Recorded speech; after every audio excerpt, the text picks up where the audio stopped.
And then we'll say test 1, 2, 3, 4, and then go back and put it to begin shortly.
Anyways, welcome to February.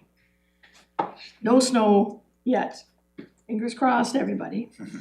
The groundhog, depending on which one you picked, we're either getting 6 more weeks of winter or it's spring. Whichever one you like. I know that Councilor Pinero's going with spring. I'm leaving if it's not spring. It's been spring for a while. Covered either way. And on that note, I'd like to acknowledge the land on which we gather is the traditional territory of the Tana, the Slooks and the Snayaks people, and is home to the Métis and many diverse Aboriginal persons.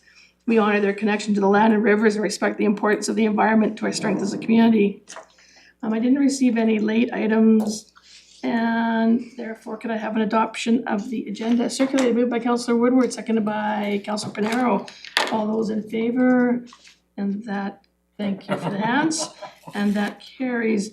We have some special meeting minutes of October the 21st and October the 31st. Is there a mover? Moved by Councillor Tate, seconded by Councillor Pinero. Any errors and omissions, councillors? Councillor Payne. They're just really small things, but I know you want to get these correct. So on the October 24th minutes, it says the Deputy Chief Financial Officer for Nelson Hydro, which I don't think is an actual position. So that's one small change. And then I think in the following line, something is going to be deferred, and it was written as differed. So just October 24th. Just, I know they're minor things, but deferred and differed. I think deferred is an important. Okay, so I'll forget those corrected. Anything in the October 31st ones that you caught, Councillor Payne? Okay. Perfect. Those minutes have been moved and seconded and the corrections noted. So as amended, all those in favor? And that carries. Thank you.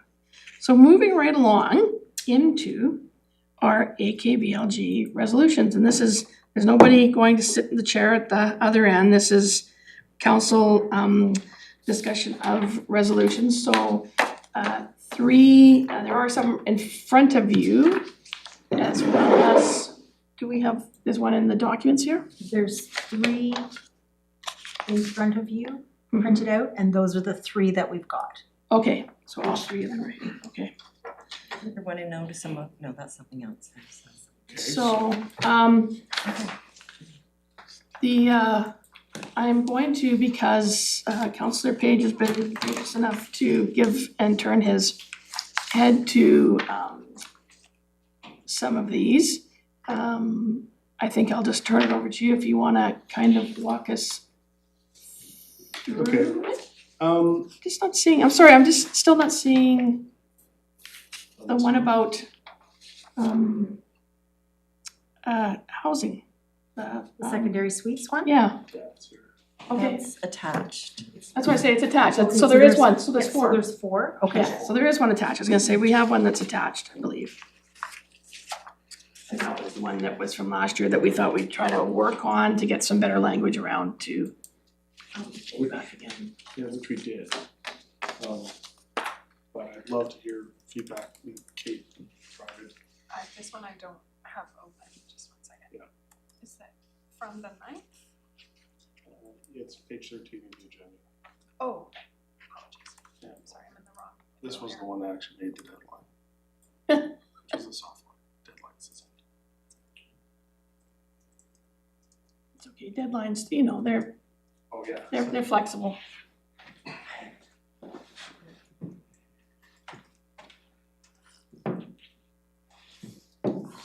I'm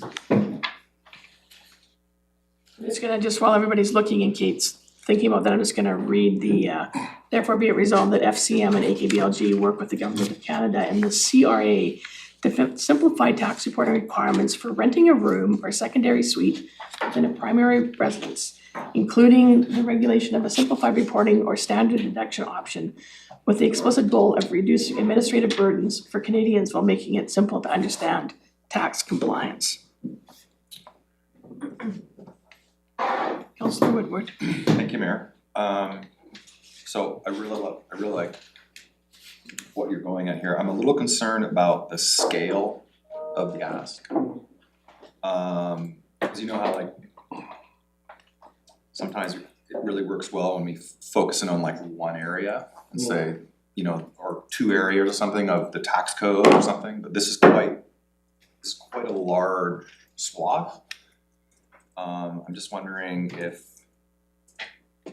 a simplification or a focusing, I don't know. It just feels big, it feels really big. Sure. Maybe I'll speak to it first. Sure. All right. Okay.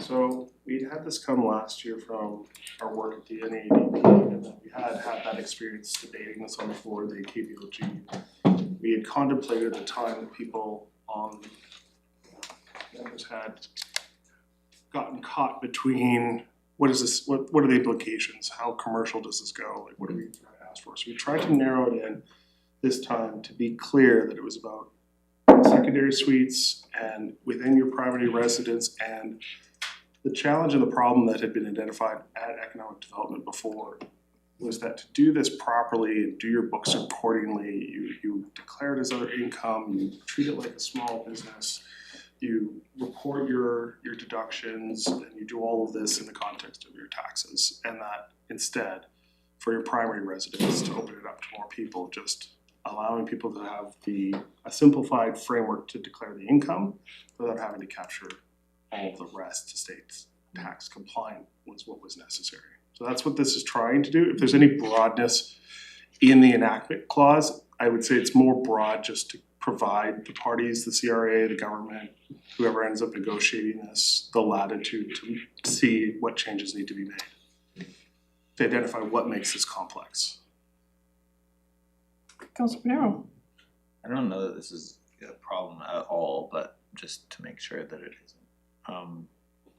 Is there any way that if this were changed, it could provide some sort of loophole for people that were short-term rentaling? It's not a word, short-term renting their primary residence, which is what they're supposed to be doing anyway, but is there any way that would have a sort of a unintended effect of making it easier to Airbnb your house, which is sort of I think what we should be moving away from with like it would have the opposite effect of what is intended. Should that be a thing? I'm not sure if that's a thing or not.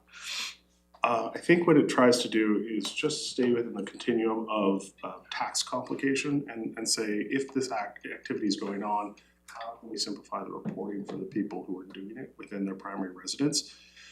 Anything else that goes on about how they use their property, how they license it, how they advertise it, really kind of lives somewhere else anyway. And it's not really in the tax code that you try and catch it. You want to catch the income and make sure it's taxed appropriately. They should be classifying how this comes in, but I think that's where you let the CRA kind of figure out what makes the most sense. They just need to capture the true intent of how that money was made and do it in a way that's as simple as possible for someone who may want to rent out a room or a garden suite on their property. It's going to be a couple $100 a month and they're there, and it should be a fairly straightforward process to just do that and stay tax compliant. And this was something that was identified from maybe more of the accounting wonky side of the EAD, of the economic development table. So. Councillor Payne. Was there any follow-up last year around the objections from the rest of the delegates? Why this wasn't passed at that point in time? Do you recall? You were there on I the do floor? recall I was there. So just what was spoken of, that's the only information we have. There wasn't Yeah, we knew any it. follow-up conversations around it.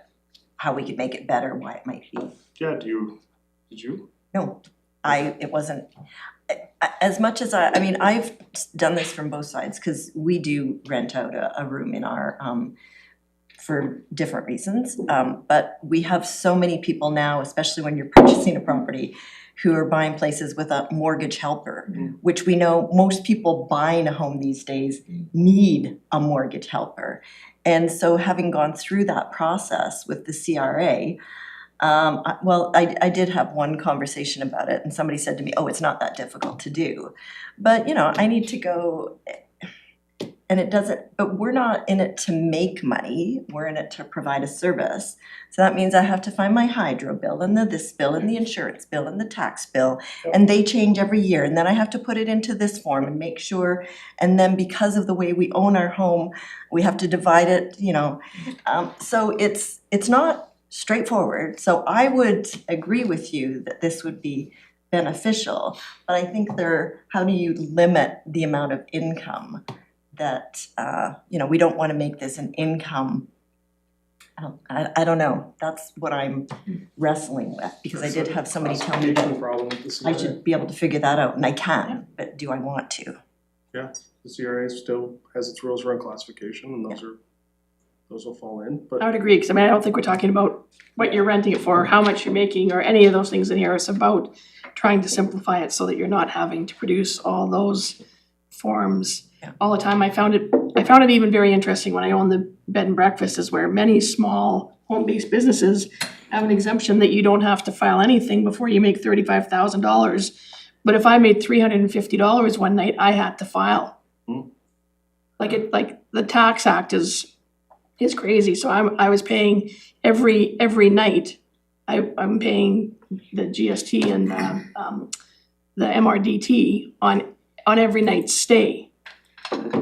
And maybe I have 2 stays in 1 month or something like that. It's kind of ridiculous. Instead of I think there should have been like a threshold for that. But that was one of the changes. New resolution. Threshold, I love that's the a new threshold. resolution.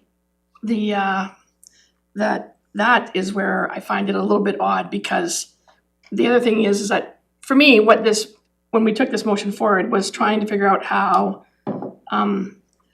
Mr. H, who writes me quite frequently letters about living on his his poor pension and his CPP and his OAS, and has a room in his house, but the minute he makes a few bucks, he starts getting clawback because the limit is so low that there's a person that wants to rent a space in their house, and I think that maybe there actually has to also be a threshold. But I do like this because it is a CRA, probably in terms of just making it more simple, because on top of all of that, I have to do all the things that Leslie has to do for her rental, that, I'm doing getting the utility bill and trying to figure out how much of my house is used for whatever, and I have to declare all that. And Mortgage interest, man. You're gonna pay your power bill anyway.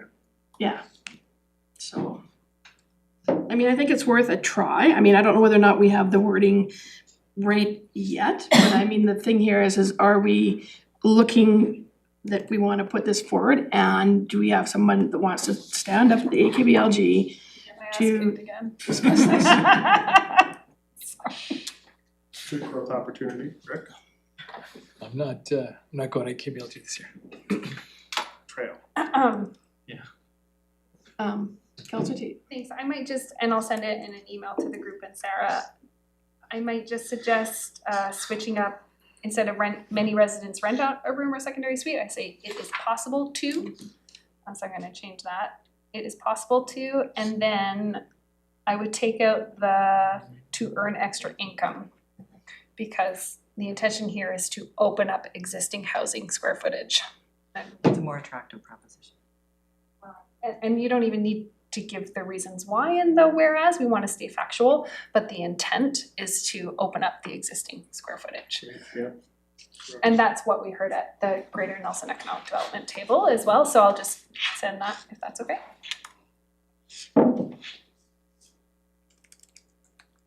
And I think this has to be homeowners as well, it can't just be residents. I was gonna change the word residents to homeowners a little bit lower down, yeah. Thank you. Okay, We do want it to be homeowners, but Yeah, I'll send it. And I'm happy to stand for this one again. Try again. I will You're try ready. again. You're I will ready for try it. again, yeah. You just wanna take Good try. on, you just wanna Good take try. on those naysayers from the East, Just could warm up the crowd on the day before. I think we need to have a bit more of a educational effort around this. Okay, so I think that one's a keeper. Okay. And so now I'm going to go back to you, and what we were trying to do is one easy one probably comes out to, probably needs to be 6 resolutions, but we've got 3 in front of us. Sorry, Mayor, do we need to pass this one? Well, we can all do it at the very end, so, I mean, we're good, I'm not seeing that, take that off the table, so. Okay.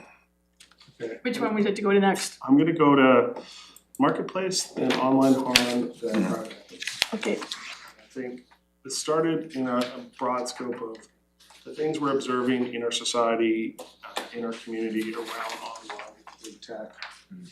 And so the first one here, and we've had a few instances over the year of just people getting fleeced online through various mechanisms, and there's no accountability from the platform, or insufficient accountability from the platform, and there's insufficient recourse from the payment processors to like take the harm out of this level of fraud. And the more I dug into it, the more the numbers were just like, there needs to be some action here, and I saw the enactment clause as establishing a standard for marketplaces and how they can verify sellers and fraud removal and complaints, and just what is that framework federally and provincially. There's consumer protection in the province, there's CRT at the federal level, there's oversights, like what is the framework, how is it applying, what are the powers, what are the duties, what are the responsibilities in order to reduce this level of fraud. And this is a call to the provincial and the federal bodies to look at this and establish some standards. I'll take questions. It felt like just the fraud of online Just the fraud is marketplaces bad. seems like its own problem, and its own bodies will have its own response just to Yeah. deal with marketplace fraud. and I've been caught in 3 of these, not that I was from, but somebody has used my name here or my position. Probably AI your voice soon, and you'll be making the phone calls. Counselor Wood, Thank you, Mayor. I was just wondering, is there a federal online task group? Yeah, the RCMP has like a reporting portal, and they're doing more on the RCMP side Okay. to capture more of that crime reporting and report back and take action nationally once the crime has been committed. And This you is would targeted at the technology platforms, the so that we don't have the crime to start with. Okay. Yeah, I sorry. mean, the idea would be is to not have the crime, These are more consumer, safeguards so that the crime doesn't happen. these platforms are consumer safety pieces, like they're interacting with the public and there's a danger there, and they're not modifying, verifying, validating enough to say that a fraud is not going on in their platform. And so they do, at the very least, they need to have a standard they're trying to meet that the country has set. That's the cost of them doing business. Counselor Tate? Sorry. No, you can go first. I don't really understand, I don't do a lot of online shopping or whatever, but having safeguards, like you're saying, the platforms themselves will have standards and sort of guidelines that they don't currently have. It's not the same as ensuring transactions, because that would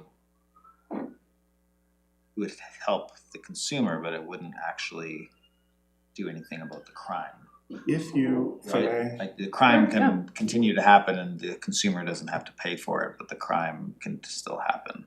I think an example I would use is if you're as a platform are gonna let a brand new anonymous account sign up and that day interact with users without a really clear mechanism within the design that says this is a new user, or this is a different user, this is a user with low trust, and then get into a financial transaction with them, and then at the other end, once the money's moved, the payment processor doesn't even like tar pit or hold the funds for even a few days to see if this is really fraudulent, even though that account is suddenly getting tons of e-transfers dropped into it before the money's moved off. Like, there are key points through that where it's systemically happening that they need to look at that and say, we don't allow that kind of unfettered activity without any validation. Who's doing that, the platforms can make choices to say, you know, you've got to verify yourself, or you've got to add a card to your profile in order to interact and sell inside of this marketplace. As an example. Councilor Rockberg, then Councilor Payne. I think one of the important context, and maybe it's here and I just didn't see it. Yeah. Is that Facebook, there's some, I think studies, and I didn't look it up, it's something like 25-30% of Facebook's income comes from fraud, and they have a policy of fraudulent transfer. So they sell to advertisers who are perpetuating fraud, and the thing is that they know it. Right. And that they actually have mechanisms to do enough to prevent the public backlash or the political backlash that Keith's trying to provoke here, but not enough to compromise the income, because they're making like literally billions off of fraud. I think that would be, I didn't see if it was in there, but that would be. I didn't tackle a digital marketplace. The digital advertising marketplace is almost a fifth one, because it goes beyond just face. Like, I think this is just about consumer protection. The thing is, if you go to the source, I know right, the what you're talking, incentive yeah. driving the fraud that then is preying on people is the fact. That's why I did put advertising platforms. I'm pretty sure that's still in here. That might be in the next one, actually. Yeah, that, I was muddled because I was looking at the wrong one. But if you include that fact, I know it became really salient. Took it from something for me like that it's an abstract harm to something like, oh my God, Facebook is making billions knowingly profiting on harm. The direct tie to the platform and the fraud is direct. Maybe that's why maybe We that's the argument that somebody uses when they get up to the microphone to explain this. Yeah. He's coming. I think That was coming. I think you're identifying the It's same just a pattern. Like, that policy positioning from a corporate space is doing that to the digital revenue. And it's making the same policy choice here in the marketplace online revenue that it's facilitating. Now, obviously, the digital revenue is the piece that the marketplace exists to provide you with the digital revenue. So I think there's a fifth one there, as we taught, like, I left it out on purpose, not to tackle the whole fraud that's going on within digital online marketplace, like digital ad space. Right. It's big, and it's bigger than just Facebook, that one, it's Google. Yeah, and we can move on. I think you get the point. Do you wanna put advertising in here somewhere? Well, it's not even just advertising though, like the same, so that was Facebook I just mentioned. But I think Amazon also has a similar policy where they allow for an X amount of fraud before they will engage with it. You know, Because again, the key thing is, and this is clear in the logic of both, there's reputational harm that they're willing to incur because the profit for allowing or actually facilitating the harm is so significant. And so it's kind of a thing across the board with platforms and marketplaces.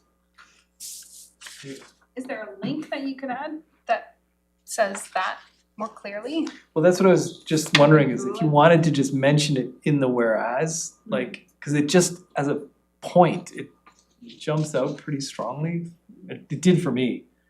It got me to like pay attention and be like, oh my God, these platforms aren't just not doing their due diligence, they're actually facilitating. It's more They get serious. paid. They still get paid, right? So. Yeah, When you do that transaction, they take their piece off. they get paid, yeah. Yeah. there's another transaction, you paid in the ad revenue they showed you. Yeah, in the ad. While you were looking for a couch, and you saw all those ads.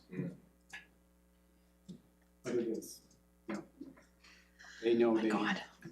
you're buying something that's not real, and they have their money, and then they don't deal with the fact that they let you buy this thing. Again, it's not neglect, it's that Right. they know Purpose. it and profit from it. You've outsourced the liability. Yeah. Carved it away in the design of the business model. Councillor Payne is next, and then Councillor Wade. I'm just trying to understand, because it looks like there are other jurisdictions, well, it says right here, there are other jurisdictions that are handling this. Why did we remove that? That's gone from the second, like, it took me a minute to figure out that this is the same up here as down here with some edits.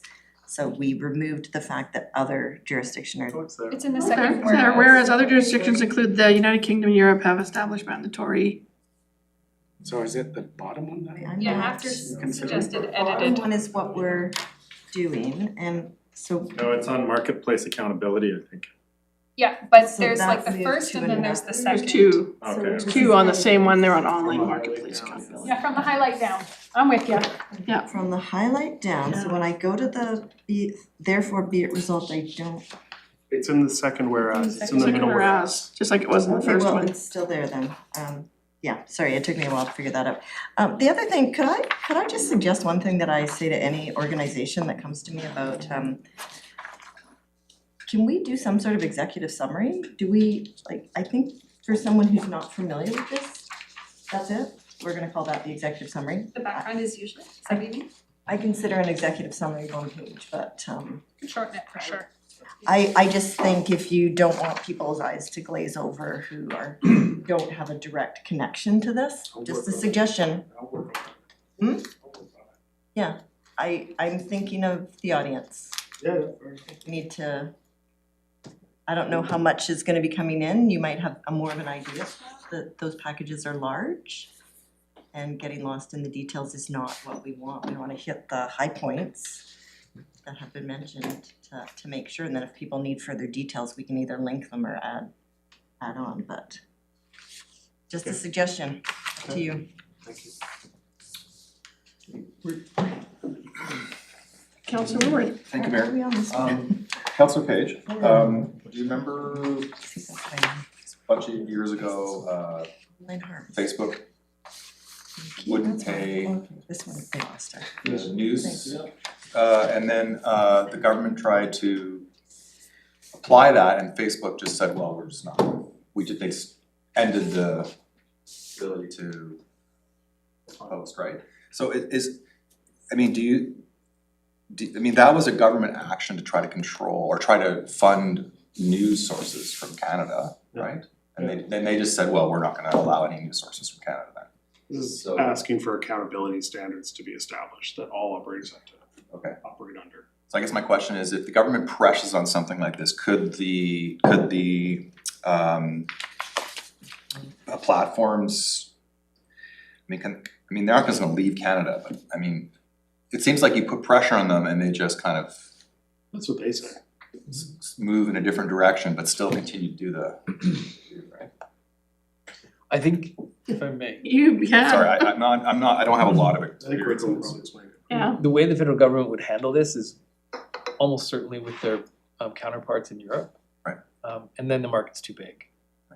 Online news was kind of uniquely Canadian. Okay. It's obviously global, but it's not the kind of thing that necessarily Europe got behind. Maybe they've got a robust news ecosystem, smaller population, or more dense populations, but this is different. This is a whole And different so level. if we push the federal government to take it seriously, not to say they're not already, but it would help. I think they would then take an approach of let's see what other jurisdictions we can get involved and take a coordinated approach. And I think they'd be successful because Europe generally leads Canada on this kind of thing. Okay, thank you, I just wanted to understand that, thank you. Councilor Tate. I just want to say I really like the enactment clause. I thought it was great. I thought it makes sense. I think we could clean up the background for sure. We're still on online marketplace accountability, on the bottom one, I Consumer think we're on protection. suggested edited version. Okay. I thought it was great. I Okay. think it's really clear. And just by reading that, everything else comes into place for me. But It got a lot of sanding. But I agree that we could tidy up the background to try to lift it on the floor. Yeah, if we need to. Yeah, agreed. We're allowed to adjust our background. Background doesn't have a word count. So, Okay, we all good with this one? okay, Okay. two, Then I two for would take two. these two started obviously as one, because then it gets into the online harm. Of course, there's news even today of actions being taken in France against XAI. Are we doing online harm next? Or- Yeah. So this, in that same vein of not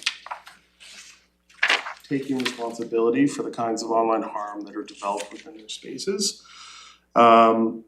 asks for the UDCM and the Government of Canada for legislation that establishes a clear duty of care for digital platforms. Like there is a duty, there is a certain level, they have to provide a certain amount of safety within the product that they offer. And prevent foreseeable harm, protect users and exploitation of foreign interference. So I don't know what that, in the end of the day, ends up being, but there's been this thing, the entirety of my adult life as tech has gone through where they've always held that they don't actually hold a liability or responsibility for the kind of content generated on their sites. And that's like the enabling factor, or the theory of the enabling factor of why we have the online spaces. And I think it was always, I always heard that it was a reason given to get this whole sector stood up and ready to go. And now it's everyday life. And it's in every home, it's in every person's life throughout their life. So there is like a consumer responsibility, a duty of care to create spaces that are moving towards being good for the community and the well-being of the people that use it. So that's what this one is. Councillor Teet. How is this different than the Online Harms Act? Yeah, actually. Well, the accountability one was all about marketplaces and consumer. This one. This one, How is this different from the Online Harms Act? because we're not seeing the kind of activity that needs to happen to lock it down. We're still seeing this like run amok within. You have companies operating in Canada like X and Grok and XAI, like producing harmful content right now. Companies are not like reining that in the first place.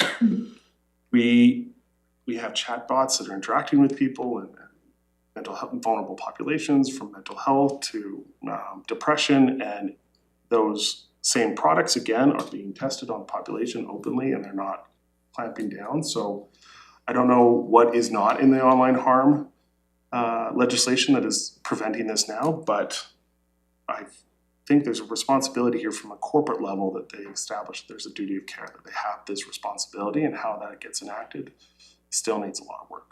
I think from a principle, legally, as I understand it, and I could be wrong, that's why I'm moving this forward, I'm just assuming it's not happening because it's not there, because it is happening, that they're not taking a clear stance on the duty of care, and they're not legislatively required to have a duty of care, and they should be. Councillor Woodward. Thank you, Mayor. Councillor Page, do you feel like that, you know, we had periods, and let's just use Canada, we had periods where we, you know, we didn't wear seatbelts, and then it was like, then we're wearing seatbelts, and we had leaded gas, and then we're like, no, not leaded gas. So I kind of feel like we're sort of in the leaded gas period of online Wild West, and we really need to get to where the government comes in and says, this is really unhealthy for our population. Is that kind of, like, are you saying this, that we need to move to that place where we control the inputs so that we reduce the harm? I kind of look like, sorry, Councillor Page, is that, like, when I look at this one about the online harms and thinking about just some of the work I've been doing off the side of my desk, is that when I look at like Australia putting in that 16-year-olds, like, this is what I'm thinking is what this one is versus the marketplace and scamming old people when they think they're buying something and they're saying, pick it up at the mayor's house. Right? Like, one should be suspect of that. Right. I think I opened three police files on that. It's like, I see this as like protecting against this online harm, and like, why can one jurisdiction, and we seem to fail to do it here in Canada. Now I'm thinking that we just appointed an AI czar federally, but I really do think that, I still don't think that person federally is going to be looking at this, and I think we need to make sure that this is on the table for part of the work this person is doing, instead of just, as you guys like to refer to it, standing up these corporations that are gonna drive AI data centers that are gonna contain more of this AI slop that I think should be regulated, and then that our youth should not be exposed to. That's what I see this with. That I might be wrong, but that's what I take away from what we're doing here with the online harm. Yeah, now Spain. So everybody's slowly picking it off and going for it, but we seem to be just, I don't know, pussyfooting around. I mean, just because Elon lived here at some point doesn't mean that we have to let Grok be here. Councillor Lochtenberg. So I agree with this one, and I like it, I think, but I think we need to do a little bit of work to make it stronger.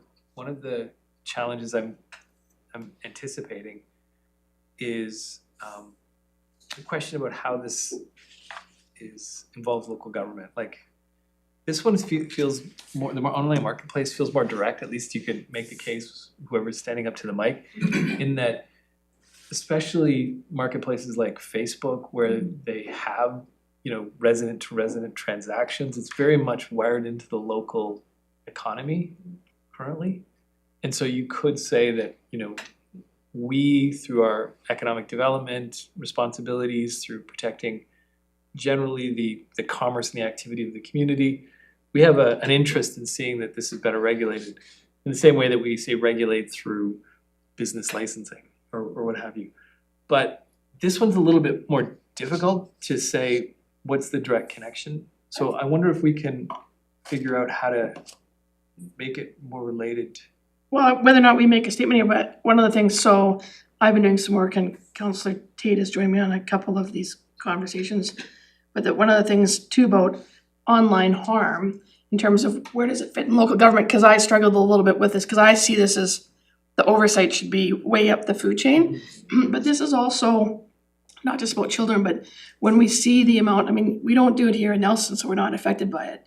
But when you see the online harm, the racist comments about politicians, the attacks on local government politicians, using memes, is that the right word, meme? Memes and You did it. bots. Yeah. So it doesn't affect the seven of us in the room, but we probably don't have to go too far down the road to find a council where some councillor has been attacked online and is harmed. Yeah, that's good. I think I like that. like more of that. Let's do more of that. Sorry, I'm just like, you know what, but when it's not like in your kind of like, cause I sort of think of that, and I've talked to other That's councillors, what it's like, wow, this is, online harm for local politicians is really big. Yeah, like that definitely feels like you'd get more votes with a bit more of that lens, but I think we would get even maybe more votes to draw it to local government if we can find a way to tie it to constituents and our responsibilities more directly. Again, with the marketplace, I keep coming up with examples of how, for example, when somebody gets defrauded by what they thought was a neighbor, but it in fact was a bot, they might call the local Nelson police, and we may be able to tie it to our stats and to say there's a direct burden that we're experiencing. Whereas if you went on XAI and got some terrible child porn or whatever that was generated by an AI, it's harder to make that tie to local government. And I think the politicians is closer, but is there anything else that we can identify that makes it more?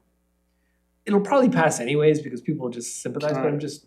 I think this is good conversation, like these were starting points, Yeah. first and foremost. Like, Yeah. these were things that have been kicking around, and so this is good to help shape it. To your question, and it's whether it's in the enactment of the whereas yet, or in the speaking notes, is this activity happens in our community. Right, like the delivery and how it gets there, like I would think of Roblox, I would think of like games delivered to the home in families on a regular basis, and that corporation has not taken seriously the duty of care that it has to those people that are engaging in that system and then being preyed upon because there are security vulnerabilities and they are making choices that allow for a broader engagement at the risk of vulnerable people in our community on a regular basis. So I think that's the key here with this one is to make that linkage at the corporate level that you are responsible Yeah. for how your product manifests in the community, and- and it's from a local government perspective, we're responsible because these harms are happening in our community. And so someone's gotta say, hey, you need to close this. Counselor Tate? Thanks. And to counterpoint your point that it doesn't connect to local government, I would say that we don't have any levers and the only lever we have is to advocate up. Yeah. Yeah, so this might be the appropriate avenue to push that. Yeah, it's just that when I've seen, and we've all seen these debates happen, there's gonna be somebody who's like, yeah, I think this is great, but why is this in local government's responsibility? With probably the thinking like, it just waters it down. It's like, we find every harm happening in the world and bring it forward. So by making, when it works, and when you get people are like 90% yes or 100% yes, it's when we've made the direct connection to either our responsibilities or something that we're uniquely positioned to recognize and advocate about, right? Like, so I think we're kind of close, like local politicians, we have an experience that we can speak from, so that's part of our advocacy. If we can say Get related some stats from NPD maybe? stats from NPD, it gives us a unique perspective to add to the conversation. Yeah. May I, Mayor? Thank you. I would also talk to SD8, and I mean, just from a parent Yeah. perspective of a 13-year-old, I mean, we have to be so vigilant at home over our child's computer use, and we make sure that we are like as on it as possible because of all of this kind of threat risk. And that's I'm sure every household with young kids it's really challenging for us to like, I mean, it feels like all that weight lands on the parents' lap rather than the companies actually taking care of the situation. That we have to then end up being the I don't know what you wanna call it, the guardrails or whatever. But it's an everyday experience as parents. I'm sure people who have kids, it's really, you gotta be on it. And that's real, and it's happening all over our community and probably every community, right? There's an active issue with YouTube kids. Yep. Getting covered with AI slop Yep. that is completely adult oriented already, but not the app. Like the technology is just not being supervised. So I would just say going to like SD8 or kind of putting the parent piece in there is really is I think critical. you can work on some talking points for Jesse. Yeah. So if we imagine that the debate, or at least some people on who might argue against it, they wouldn't be arguing against the principle. Like nobody's gonna argue against the principle, but they would argue against the perception of that there's a zero-sum thing here in the resolutions, the advocacy that goes forward, right? Like if you're only advocating for 3 things, they're gonna have more weight than if you're advocating for 20 things. Especially if it goes to FCM and then FCM has its advocacy days and like they've got a list of 40 things they gotta present to the minister or the MP. And so we want our resolutions to be in that relatively small set. And I think one of the ways that you would filter it is not based on so much the value of the initiative, but is it directly related to our unique perspective as local government? Or can we make the case like this is important and we're advocating for it because we see the impact in our communities, so maybe we feel it as politicians, to your point, and it's showing up in our stats at Nelson Police Department as a rising case of reported something or other that And we is have happening. no jurisdiction to try to govern it ourselves. Right, yeah. And our school systems are struggling. Yep. It'll be a challenge that, we can, well, obviously as a team, we'll work on it, on going into it, but I hear you. Sounds amazing. Yeah. Yeah, I think that, I hear your point too. I mean, I don't understand this whole technology thing, so I get a little bit lost. But I think that in terms of, I think that we can get this through. And whether or not the backgrounder has to have something more, because I always find that if we put too much in the therefore be it resolved, because that's the ask, right? The whereas, you can babble on forever in the whereas, well, unless of course there's limits for it. But I think keeping the therefore be it resolved more simple allows for less people that might have a contrarian view or think that that shouldn't be in, to then always be trying to amend it and then getting in the background or the information that we want to put across in terms of the statistical relevance of it, right? Because we can talk about the Nelson stats, but we can't put that in the therefore be it resolved, because then people say, well, that's just a Nelson-centric motion, right? Like, again, it's that trying to figure out how the playbook works for getting resolutions passed and up every food chain, right? So I think that we can have more information and more of our own experiences, and always the best story is the story that you tell about yourself, right? In terms of, experientialness. And so, I think that I'm hearing that they're in agreement, but we probably need some more different background or additional background. I wanna just kind of mix up what we said already, which is, I like the czar piece, like certain ships have kind of sailed, certain platforms are established, there's inertia there. They should be solved, but maybe to put a spear point on it is to focus on the new sector that's developing, focus on the federal czar as Morrison put out earlier. I put the second there after, just to have some sort of return back, like what was the feedback to local government, so I put consult in there. But maybe we're asking UBCM and that new czar to establish what duty of care looks like when it comes to AI, when it comes to rolling out these products. Because they're by their nature a different class now too. And so it's maybe a more open conversation to be like, should they be treated by a different standard of responsibility? And maybe that can at least encapsulate the conversation enough that, if it migrates into other kinds of tech, that's fine, but at least this puts it on what's emerging, what we're in the spring of. So I think that, I like that, Councillor Page, not because I said the word, but the fact that it's that making sure that it's on the guy's list, because I'm just not, from what I've read so far, it's more about the proliferation, and what I want is I kind of want I think we need to see it shrink a little bit. I mean, it might be one thing for you to use it in your business, but I don't think your daughter needs to have this big pile of slop, right? So the duty to care, making sure that's part of, in the background of this person while he's expanding AI on a national level for corporations, that he realizes that there's danger in that, in terms of you have to put some rules in.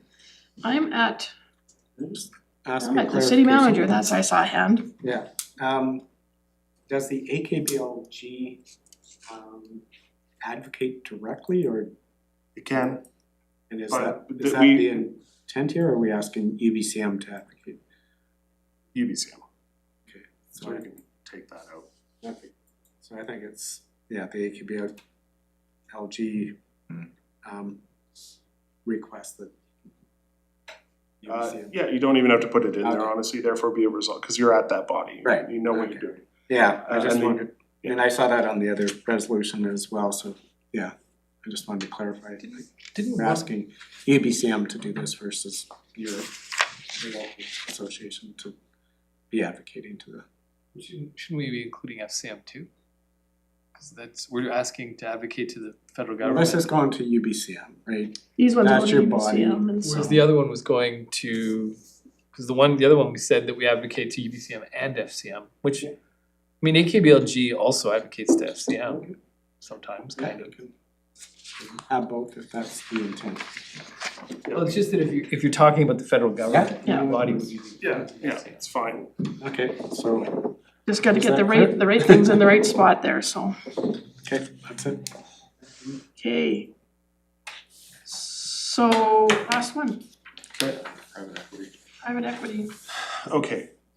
Going through budgets, and specifically around conversations we've had around software stacks, both here and at the RD, and talking to some of my colleagues, doing some research in the background, and seeing this increase in construction cost, fire apparatus cost, mechanical system costs, HVAC costs, and software costs. I kept looking in the background and finding private equity firms who were buying up and consolidating entire sectors. HVAC, a company bought nearly 30 different smaller contractors, rolled them up into $1 billion operation, saddled them all with a bunch of debt that they used to acquire the sector, and then raised the price. In the cloud computing market in Unit 4, the company behind it did the exact same thing, consolidated all the customer bases to the cloud, and they've just put out in November to unload 5 years later their private equity acquisition that they've now valued at $4 billion when they bought it for $2 billion, which is just gonna take the next hop for that private equity firm, who will then need to squeeze even more out of that customer base that's captured in the cloud. That I think a study needs to be done. I think UBCM needs to look at the procurement costs that are increasing, specifically market consolidation and acquisition, and how it's impacting the sectors that are serving local government, from software to mechanical systems to HVAC to fire apparatus to infrastructure builds to electrical contracting. They need to look at what's going on in procurement and get an understanding if private equity firms are capturing our markets that we serve with public tax dollars and then squeezing us and the public at large. And then look at whether or not there needs to be some sort of federal response and some sort of one of the key pieces in the background that I come to understand is they're going after acquisitions that are just under the federal threshold so that they can acquire within the market and then consolidate those all, where if they've done it all as one transaction or one project, it would bring the federal oversight into it and they'd be looking at it. But because they do it this way, they eat out their competition on both sides, on the upper and lower end, and then they end up dominating the space and changing the price point. And most of the price point is going towards the debt servicing that came along with that piece. Now, I'm not saying that there's not a role of finance that happens within the commercial market, but maybe now when we have a financier at the top, we should be looking at what this is doing to local government. Are we being protected? Are there activities we need to be regulated and understanding on a broader basis? And I don't know what the answer to all that is, and that's why this is looking for a study. Is there something that can be produced by UBCM with experts to look at procurement for the sectors, for local government, and see if this is what's driving it? Because we know our costs are inflating faster than generalized inflation, and I think this is, at least in a few examples I've seen that we've been touching directly, happening to us and happening to people, local governments in BC. Councillor Woodward. Thank you, Mayor. I think one of the challenges we've seen with our cost escalation is trying to keep taxes affordable, but as the cost escalations happen and we the taxation, I feel like we're just balancing on a knife's edge to trying to keep it all working, and I can imagine in 5 years it could be not working. Like we just can't draw any more from taxation. The grant system is overloaded. We still have all these big capital projects need to be done. So if you could see how in 5 years or 10 or maybe about 5 years or so we could really hit a wall. Is that what you're trying to are you trying to get ahead of that kind of crisis point where that's not balancing anymore? Or what is the kind of the main driver for this? I think there are actors in finance who are consolidating sectors that we need to go to for delivery of service for residents on a regular basis. And they are consolidating and labeling those companies with acquisition debt, and that debt has to be paid, and they're separating them from their revenue sources, and they're doing it at a scale that is impacting entire sectors over the long run. And so I think they know we need to replace our air handling units. They know we need to replace and modify our roofing structures. They know we need to have Pave our our software roads. systems. Right. They know we have to pave our roads. So they kind of have And they're us. holding those things hostage, and that rate is going much faster than inflation. And we need to at least understand how it's impacting us before we understand what we would do about it, but it is taking advantage of the taxpayer.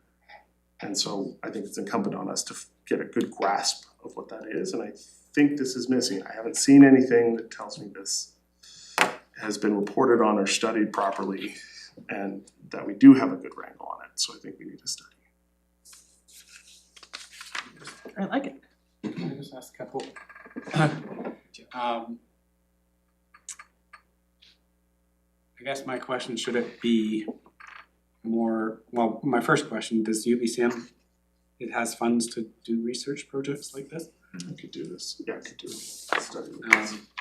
And second of all, you've identified what you think is driving price changes, so should it be more broad and including this issue? Cause you're narrowing it to one thing, maybe it's I lack of agree with you. competition altogether, so. I did lead with the enactment examining procurement costs and specifically market consolidation. And acquisition activity, so I'm really calling for a report that looks at procurement costs. And I'm specifically looking for a section that covers those two things, but it's not, if we could have better wording, I thought the same thing you thought, I'm like, part of this is a working theory and everything I look at tells me this could be happening, I can't put all the rest of the numbers. And maybe that's the background, you know, that whatever this item There's has lots of been examples in has the back. potentially been identified as something that might be causing this issue. Anyway, I just wonder if we can Yeah. make it broad enough, you don't kind of narrow them into one thing only. Because, you know, the food prices is another good example. Like, why do food prices still stuck at where they're at? Have we not come back to people producing goods and selling them and transportation's working and all those, why did the food prices never come back down to what they were? Like, who's making all that profit on, someone has to be on this system. Maybe they have mergers and acquisitions within the food industry as well. So, Councillor Tate, and then Councillor Lachtenberg. Yeah, I agree. I would take out the second whereas and have a different first whereas that reflects what you said, that we're recognizing increases higher than expected inflation, period, that are affecting services we are required to supply or provide, period. And then one example of something like that. Okay. Yeah, just, this is a thing that is true, it's happening everywhere. Yeah. And then Whatever gets the study, gets to the study, which may reveal your hypothesis. I hear you, yeah, that's why this was, The one thing that, as you were talking, that got me thinking about, like, what's gonna get attention? It's always good to have a villain. Well, let's see what's in there. He's got 3 pages here. Yeah, so while it's general. well, we know the construction price index is We saw that in significantly the- higher than CPI, you know, food prices are driving CPI. There's some of these really strong examples of something's broken in the system here. Yeah, I mean, inflation's complicated because there's feedbacks, right? Like, if you raise the cost here, it raises the cost here, which then might raise the cost here again. And so I think a study's a great idea. I think keeping it open-minded is also a great idea, because you don't know, you don't wanna presuppose the conclusion. And yet, this thing about private equity and just the logic of it makes sense. It's a compelling narrative, and it also feels like it's something that you could do something about. Whereas, you know, re-engineering the financial markets to eliminate inflation seems much more difficult. Yeah, so I'm just, I agree with everybody, and I'm just trying to finesse the positioning, because the positioning of private equity feels like it's gonna get more attention, and not just at AKBLG, but as you go up the ladder, like, never considered that this might be happening. It makes sense that it would happen. It also makes sense that it would drive the cost, and I can see the chain of it. Even if it might turn out to be wrong, there might be some other thing. No, it just feels. Yeah, I think definitely identifying that as an area that has of concern. Yeah. It should be reviewed, just not limiting, they might do the review and say it's, X is actually the, biggest problem right here. How would you It's a strong hook. compartmentalize this? It'd be good to know what X is as well. Yeah. Sorry, I just have to put that in there. It's like, maybe this isn't that way, but I understand that you wanna just have it broader, that we're just not looking at private equity acquisitions, but the fact that, And assuming it's their borrowing and their financial structure that's driving costs, because the theory in the past is you consolidate, you're more efficient, you're more cost effective, you can provide that, you have the same amount, and that's why you consolidate things, but Yeah. if that, that system's not I'm working. sorry. It's okay, I spend a lot of time talking about private equity these days, so it's just like, I tend to fall more towards what Councillor Page is putting forward in my head than. Yeah, it's a really good point. It might turn out to be marginal, it might even not even be an effect, or it might even have the reverse effect. That like you said, through the efficiencies gained at scale, you might actually That lower would costs. be the economic theory of it. That would be the economic theory, but I suspect, and it certainly seems compelling that and especially given the track record of private equity and other places, this does feel like a plausible hypothesis anyways. Yeah. It also is a good hook. I guess that's all I'm saying, it's Yeah. like, it's a hook, and sometimes you need a good hook to. So we just wanna sort of soften the therefore be it resolve or expand, like tease it out a little bit more, like just make it a bit broader and less Well, I think constrictive. I don't as you know, said, I'm not the wordsmithing type of person, so. I think it allows for the point that Kevin raised in its wording now. Okay, Like you as long as could, you feel it's there, then. and specifically, like you could put a bracket around that, you could Yeah. could include or would like to be included, but the compartmentalizing is in the language. But how we pitch it, Can I just see- how we hold that thread through. Yeah, you're asking for procurement costs, you're not saying how private equity has driven procurement costs. I mean, you've left that out of the therefore be it resolved, which is the action item, so. Yeah, we did. We need to look at what's driving these costs, because we keep hearing the same rhetoric and it's just not sitting well anymore. Councillor Woodward. Thank you all, just to, putting it in the whereas, so Canadian food costs have gone up 30% since 2020. Just having like a few bullet points like that, like, there is an incredible. I wanna keep out of the food system Sure, because we don't buy you could food, do I wanna keep this to local government construction. procurement. Things Just- that we, Just on having the- some, like, it's gone up this much in 5 years, it's gone up this much, like, just having a few of those. like, construction pricing. Construction Yes, prices. construction pricing. Yeah, and we've got that We lovely got that information.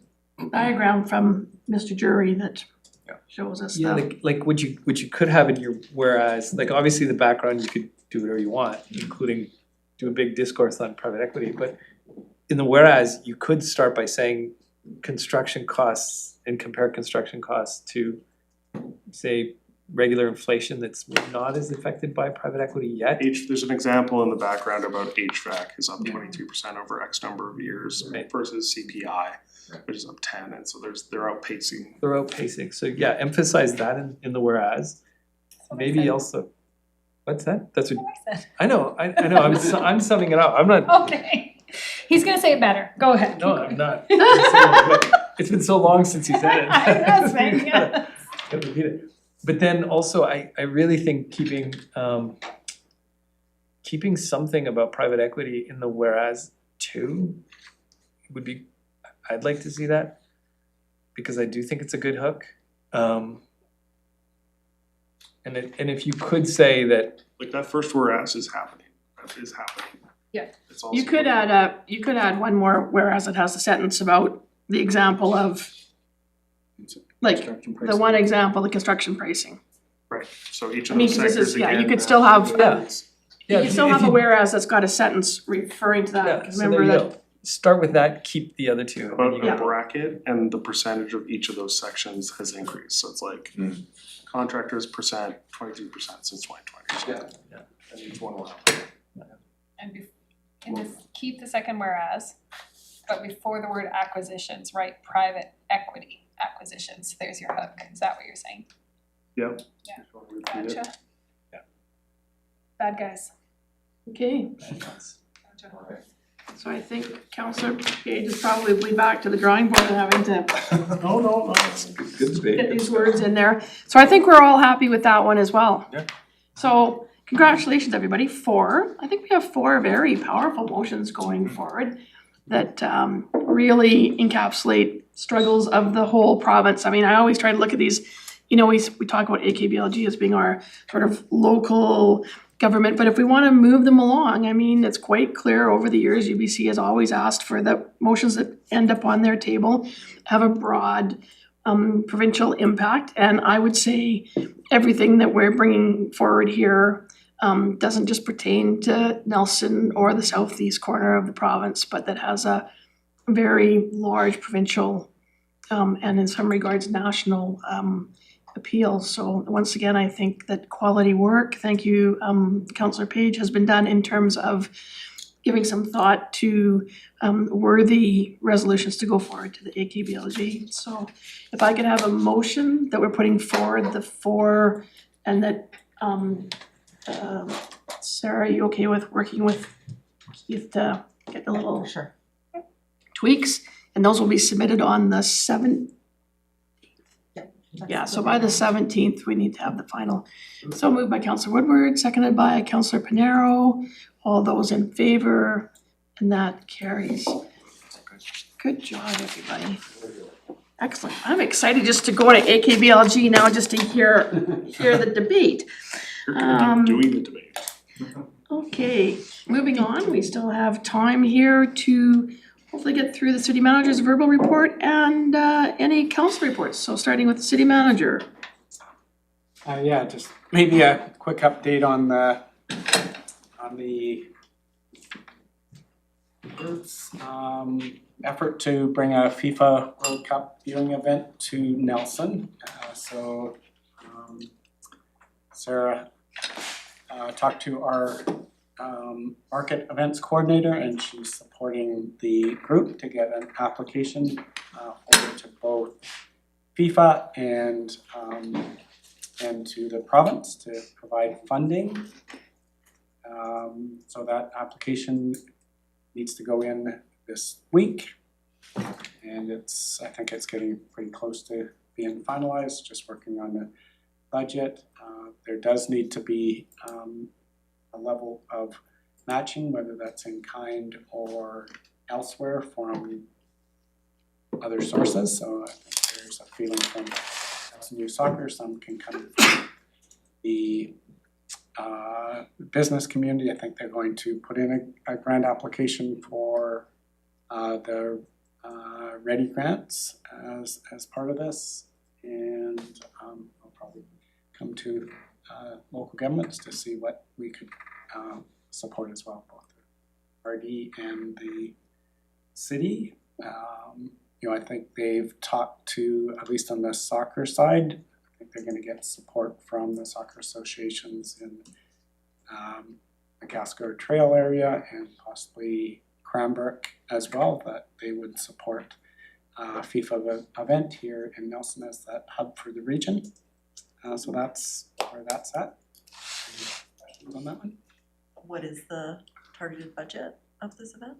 I think based on someone very experienced in hosting these events, I think it's probably, we're applying for the grant, that's $150,000 for this event. So then 150 and then matching it, so 300,000. No. Okay. Matching. No, Matching's- we're not matching it. Yeah, you have to come up with 25%. 25%, that's what I want some clarity on, okay. Yeah. So the grant would be 120, the grant would be 150 and then we would match 25%. Well, I think the 150 includes is the total. Okay. And the portion that you match is whatever that, I think it's about $37,000. $150,000 event. Yeah. Made up of grant and matching at 25%. I thought you said in kind. I think in kind does I account thought for it. you said either way. Yeah. Okay. So whatever money we can gather from other organizations, Yeah, plus so whatever is contributed. Yeah, so things like, when Canada Day happens, fire supports, that event, so those type of things can account against that in-kind portion. Other than that, I'm trying to find my calendar. Yeah, basically working with various departments on the budget presentations that have been happening, whether that's the climate team with the food cycler, facilities with the facility presentation on Friday.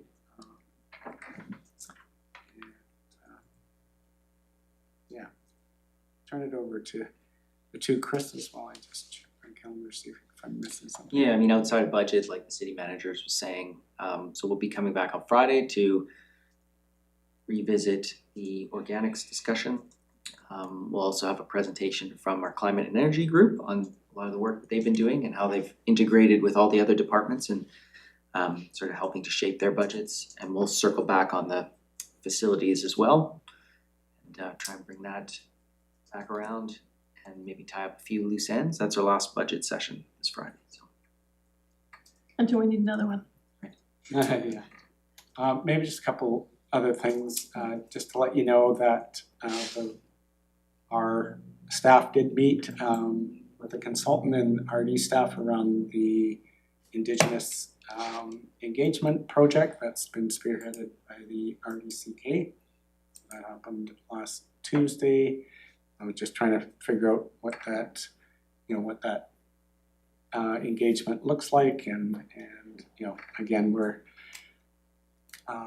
as the fire chief pointed out, we're not like a Kamloops that has an established nation and reservation here. So it's how do we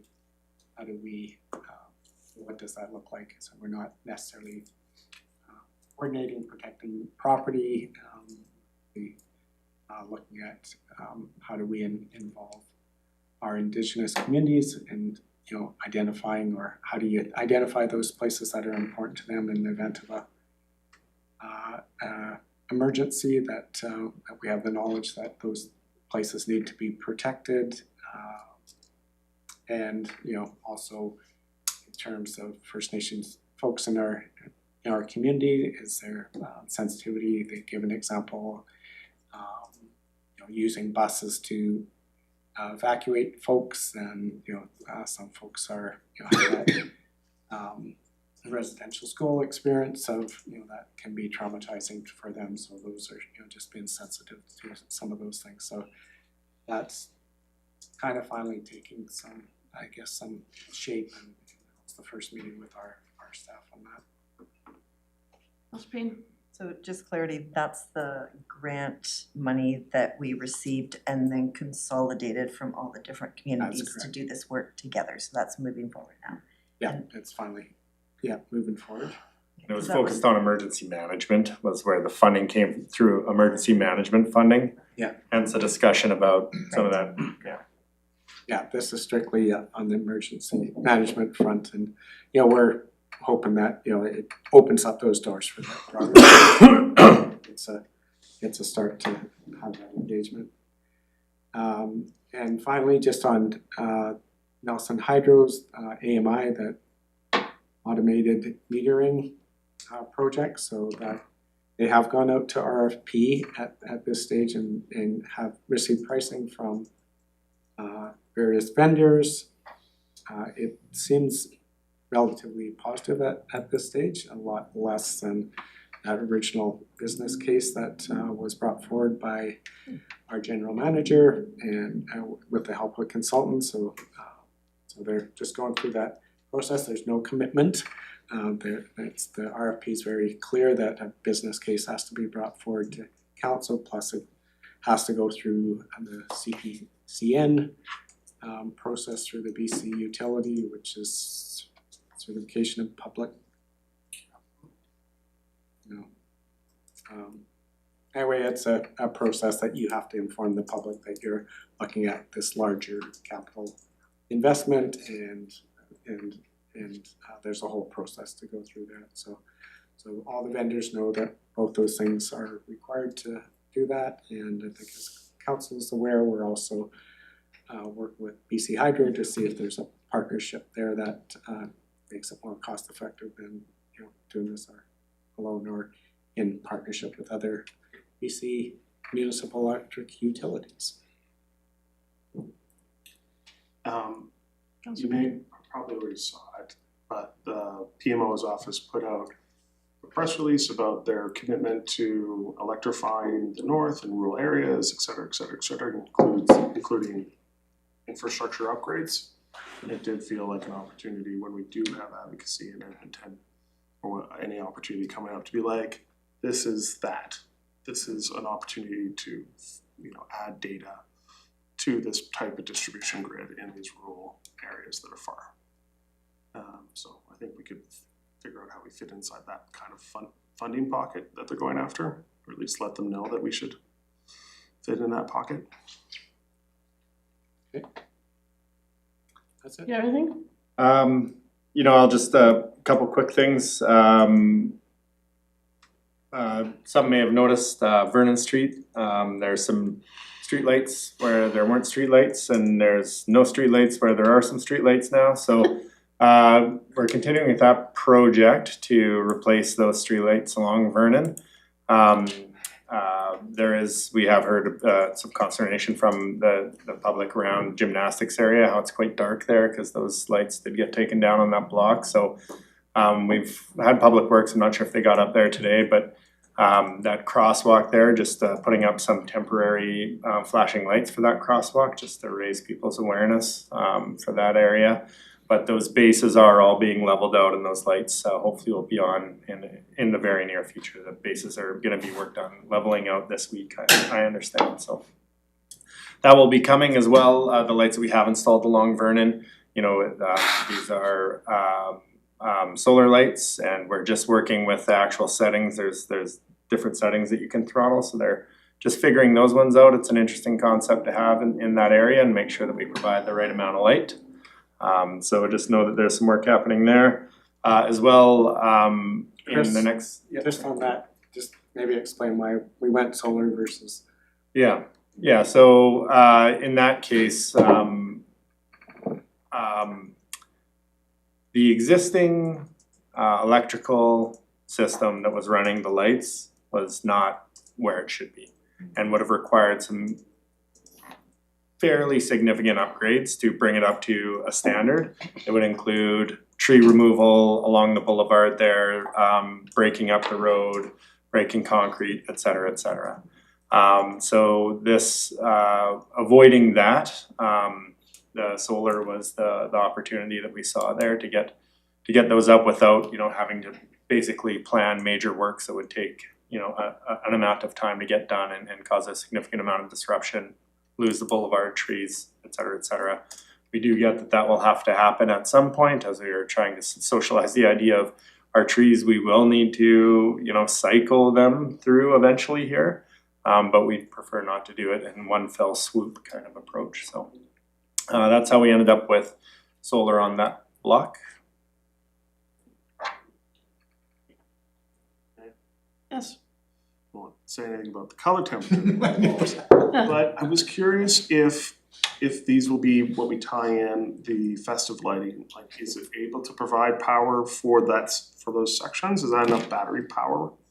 And that's still something that we are looking into. We know the batteries are getting better by, not quite as fast as the AI is improving, but it is fairly significant, the gains that are being made. It's something that we discussed this year and looked into, and hopefully by next year we'll have a good solution for the decorative lighting along there. Okay, I hear that. Fair enough. Yeah. As well, we've finished our initial investigations along Josephine, so anticipate construction along Josephine to start in the next couple of weeks. Some of the results from said investigations came back. Engineering is working on some plans, some refinements to the plans to address. So we did some camera work in the pipes that we have down there, as well as test pits along there to understand what we'd be digging into. So that'll be from Vernon Street up through Baker and then to Heritage Lane there. That's our sort of major Baker tie-in for this year. Looking at that sort of mid-February mob, you might see them there next Monday potentially, but just working between operations and engineering to make sure that those plans are done. Chris, what does that mean for Baker Street and Vernon, and is there closures? I think we'll always, so our goal in the downtown core is always to keep traffic flowing. So we've talked about this before when we were on Kootenai, we wanted to keep that cycling through of traffic as opposed to doing a full shutdown. There's going to be times when a full shutdown is required, but for the most part, our crews take the approach that we want to keep access available. So rather than shutting down the whole road for 2 months and having no access down Josephine there, we work in a manner that allows us to keep at least a lane open. There has been, Scotty Ullison has been around door knocking, chatting with all those businesses already to let them know that all of this is happening and what the disruption will look like for them. So there will be absolutely disruption and we try to keep it to a minimum.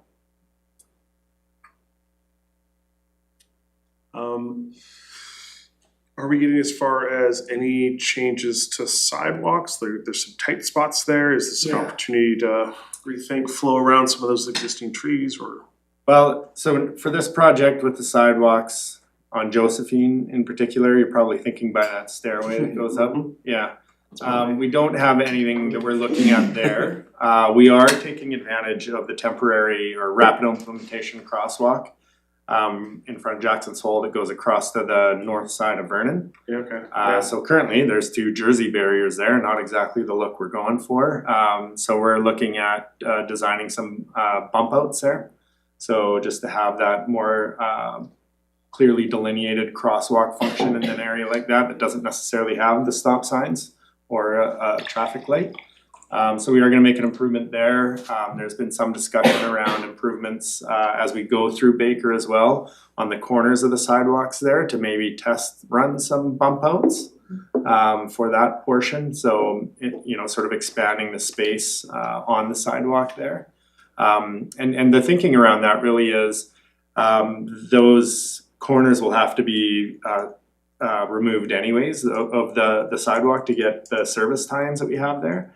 So when that's removed, we're gonna put it back, and then the idea is when we do the Baker Street revitalization, we're gonna have these strips of fresh asphalt or fairly fresh asphalt going up Josephine, Ward Street, Stanley, and then the work down Baker would actually sort of jump the intersections.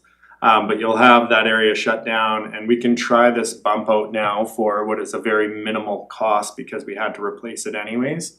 And if it's not functionally working in the Baker Street layout, then when we go back into Baker Street, our work will work right up to those bump outs, so we could, put them back to the old way if need be. So it's a bit of an opportunity that we see in sort of test running something like that. So the planning department is chatting with engineering about that right now, what the best designs would look there. So long way to get around to your question. That as far as I'm aware, there has not been discussion around that sidewalk, removing the tree or dealing with those stairs. It's not a highly congested area.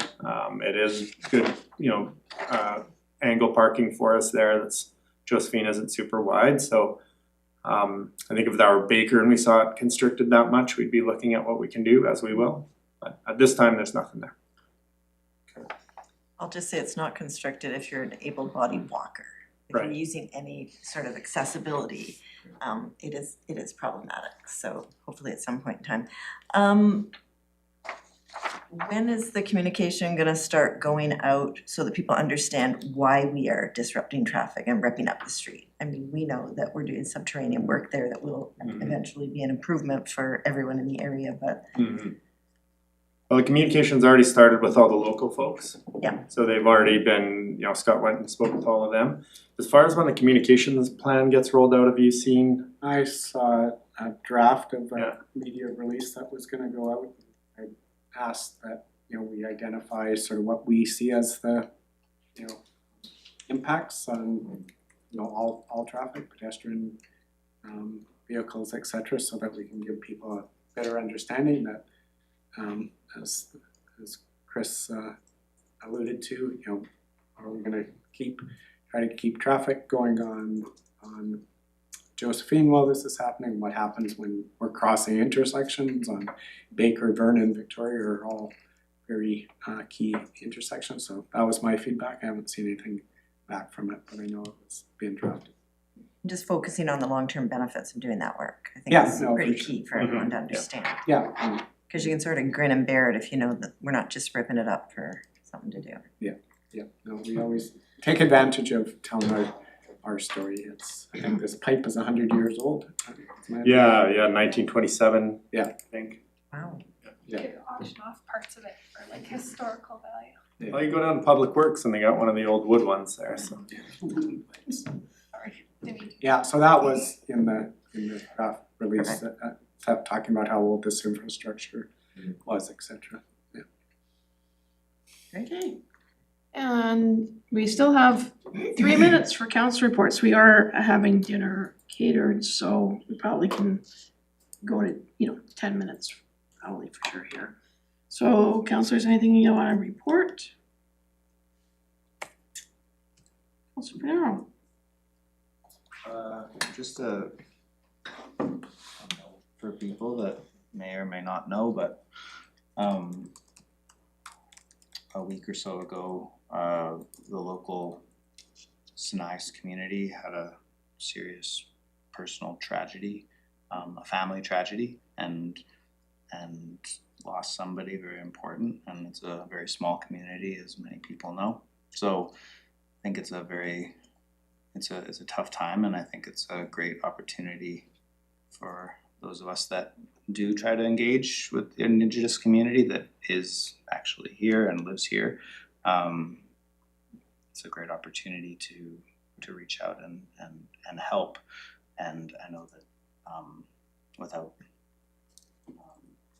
getting, it's a very sensitive time, so I don't want to get too into the details, but if anybody would like to help out, the local Sinais matriarch who spent many years advocating and fighting for us and our community and our environment and everything, I think it's a good time. So donations are being accepted through the Blood of Life Collective, and you can find that link to a donation option at bloodoflifecollective.org for those that would like to do so. If people want some more information, can they give you a shout? Absolutely. Councilor Pinero? Yes. Perfect, thank you for bringing that forward. Councilor Payne, I think I saw your hand up. Got a couple of things, I'll be quick.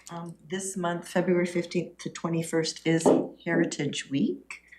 The theme this month is Stir the Pot. So it's around how culture is a big part, how food is a big part of our culture, which informs our heritage. And the concept of Heritage Week is just inspiring people to connect with their local history, in which we are extremely rich here in Nelson.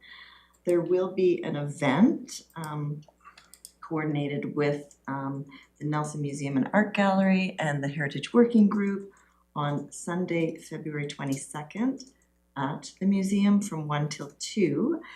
And Greg Nesteroff will be talking about a lot of the restaurants who have formed the heritage of our community.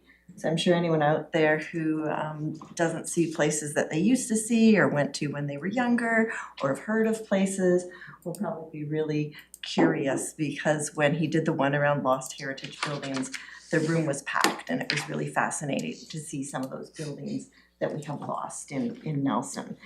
As part of Heritage Week, there are a number of awards that Heritage BC does every year. And we have 2 local, one an individual, Tressa Ford, who works at the museum. She's been nominated in the Emerging Heritage Professional for someone who's worked in the field for under 10 years and has made a significant impact. And also the Isuzu Friendship Society has been nominated for the signs that they have put up last year, that if you haven't seen them yet, incredible opportunity for education, communication, and awareness is the category that they've been nominated in. These are People's Choice Awards, so anyone can go and vote for anyone you would like, but when we have local people, I would strongly recommend that we support them in our town. So you can just go on Heritage BC and find the awards. They will be presented at the conference, which happens in May. Can't remember where it is this year, but always a fun time. Just after the We might last, be able to sorry. promote that a bit with our communications. I'm sure we're meeting next Monday, so I'm sure something will come forward to communications. Okay. The Heritage Working Group is meeting next Monday. I just wanted to get it out now so that it was well in advance, but I'm sure the Heritage Working Group will have something to send, Joy will have something to send forward around that, Joy Barrett. I left the council meeting 2 weeks ago and went down to the Friends of the Library trivia contest. It was the third one that they had held. It's a fundraiser for the library. The place, I thought it would be over. It was a library. I thought it would be over. It was a fundraiser, beer and barbecue or burger and beer fundraiser plus the trivia.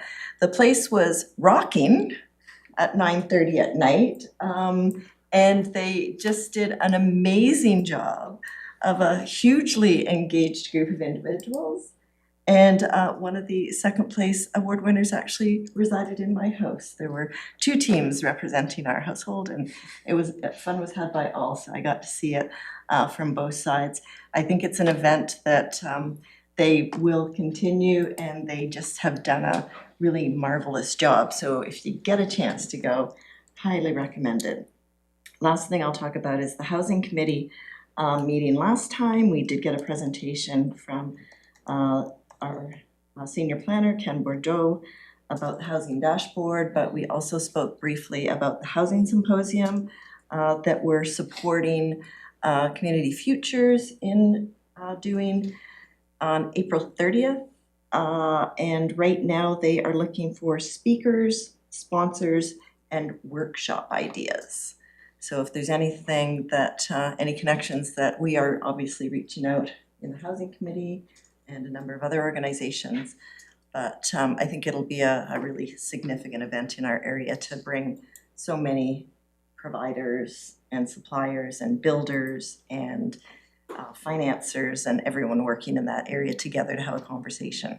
So April 30th is what they're working for. And Andrea Wilkie at Community Futures is spearheading that and looking for ideas if you have anything. And that's it. Thanks. Joint resource recovery. Sure. We had the Nelson Leafs came to the RD to give the same presentation we had here. So everyone's been informed about what they're looking for. There was quite a number of adjustments made to transfer stations around the regional district. Ours trying to save money and make it better. So those were actually, I think the Nelson Star did an article that had all the changes in it, if you're interested to look at that.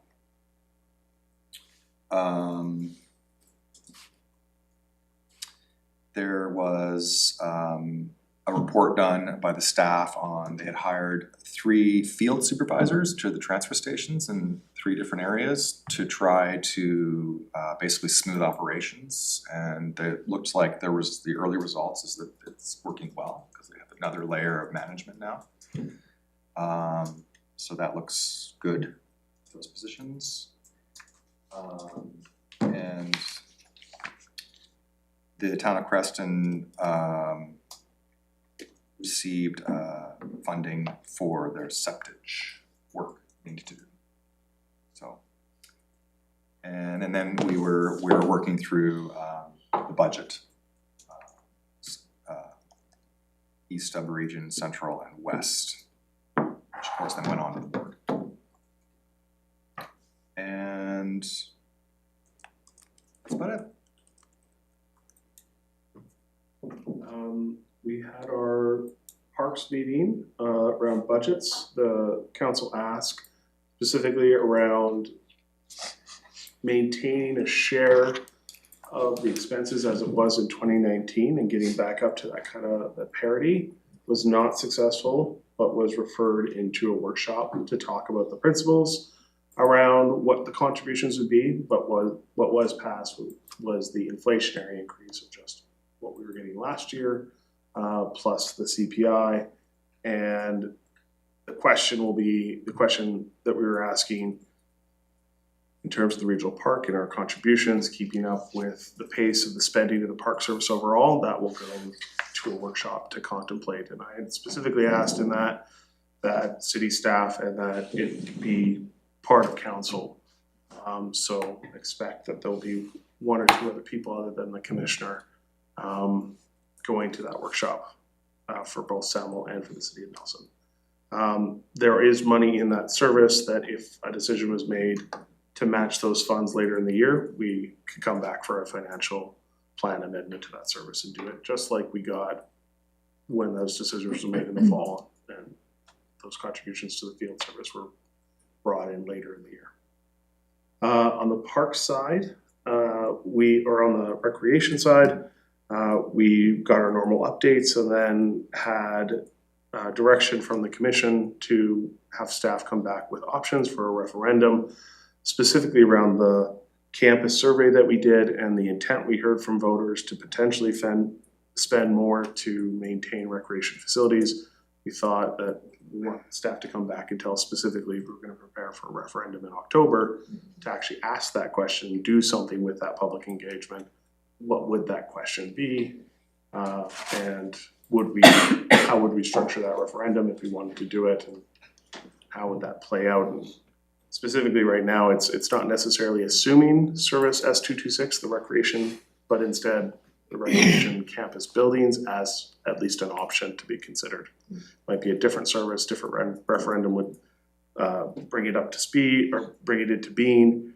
We knew some sort of intent of some monetary amount in the 300,000 range could come if people were giving them the smallest contribution they said they wanted to. And that would be allocated to some amount of parameters around the buildings, and all of that would have to be debated and discussed and understood. But for now, just stop, bring it forward so we can contemplate a referendum question. I see some thoughts, or just it's off face, so I was wondering.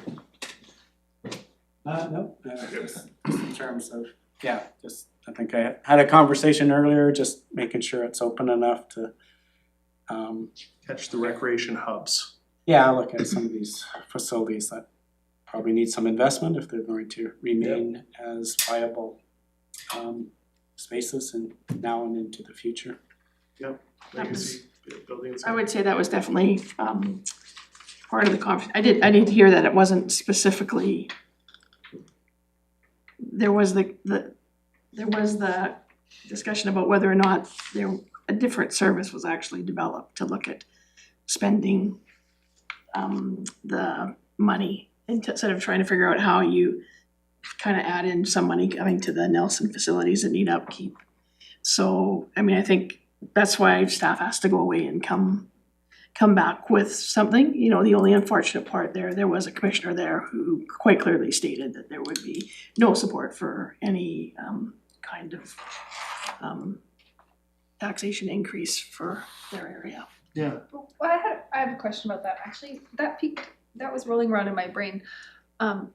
But a referendum goes to all the people, not just to the directors at the table, right?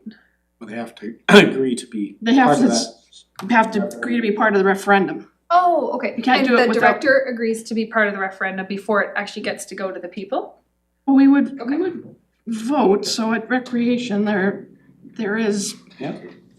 more of some than there is of others, but I would imagine that you would like to go to referendum with everybody being happy with the question so that you have unanimous piece of work going. And does the board have Forward. to approve it as well? Yes. The referendum, so then the Normally, what would commission happen is if the- recommends it to the board and the board has to approve it? Yeah, but normally if the commission approves something, the board And says can you yes. speak to where we landed on the budget? The overall budget? Yeah. 10.89% No, for rec, sorry. forget now. So I can tell you, Mike, I've got the information, so I attended 2.4. parks and I was given the Job. freedom of the floor to participate in the parks budget, and so I just wanted to follow up in terms of Councillor Page did mention about the fact that there wasn't an agreement to increase for the amount that the city of Nelson was looking for within parks. I just wanted to say that if it does go, if after this workshop it does go through, that wasn't going to be a taxation increase, so that wasn't gonna be an increase that required increase in requisition, that there is money in the surplus to have met what our ask was. The requisition though for park service, when we left that meeting, stood at 3.55% was the increase that was needed for parks. And the increase in requisition for the recreation service at the end of that meeting was 3.6. I remember 2.5, but that's good that you. Well, I just actually, because I never wrote it down, I did after the meeting send Mr. Jericho an email, and that's what he emailed me Okay. back, unless he accidentally sent me Castlegar's, cause he told me he was working on Castlegar. But Okay.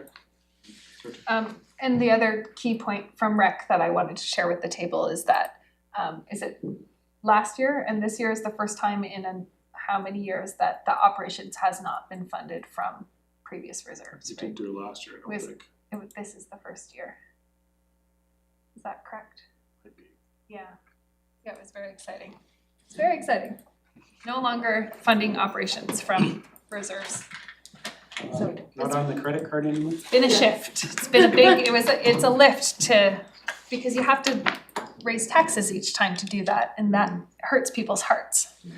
But then it just means that now you're actually funding your programming service. I went overtime on councilors' reports. Does anybody else have anything to say?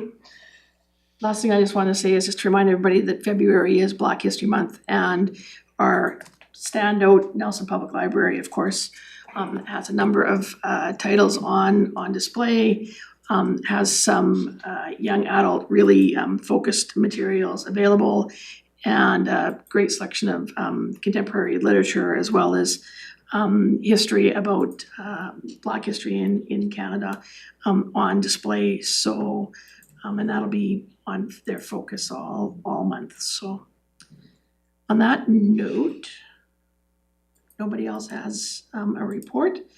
If I could ask for a resolution to recess, recuse, recess, adjourn. Yeah, we'll go with recess this round. Moved by Councillor Woodward, seconded by Councillor Tate. All those in favor, and that carries.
in favor, and that carries.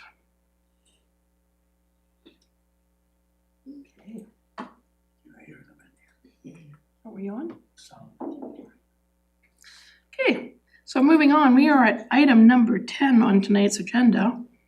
And Development Services has received a Development Variance Permit, a DVP, application from the Nelson Leafs Hockey Society for the property located at 120 Silica Street.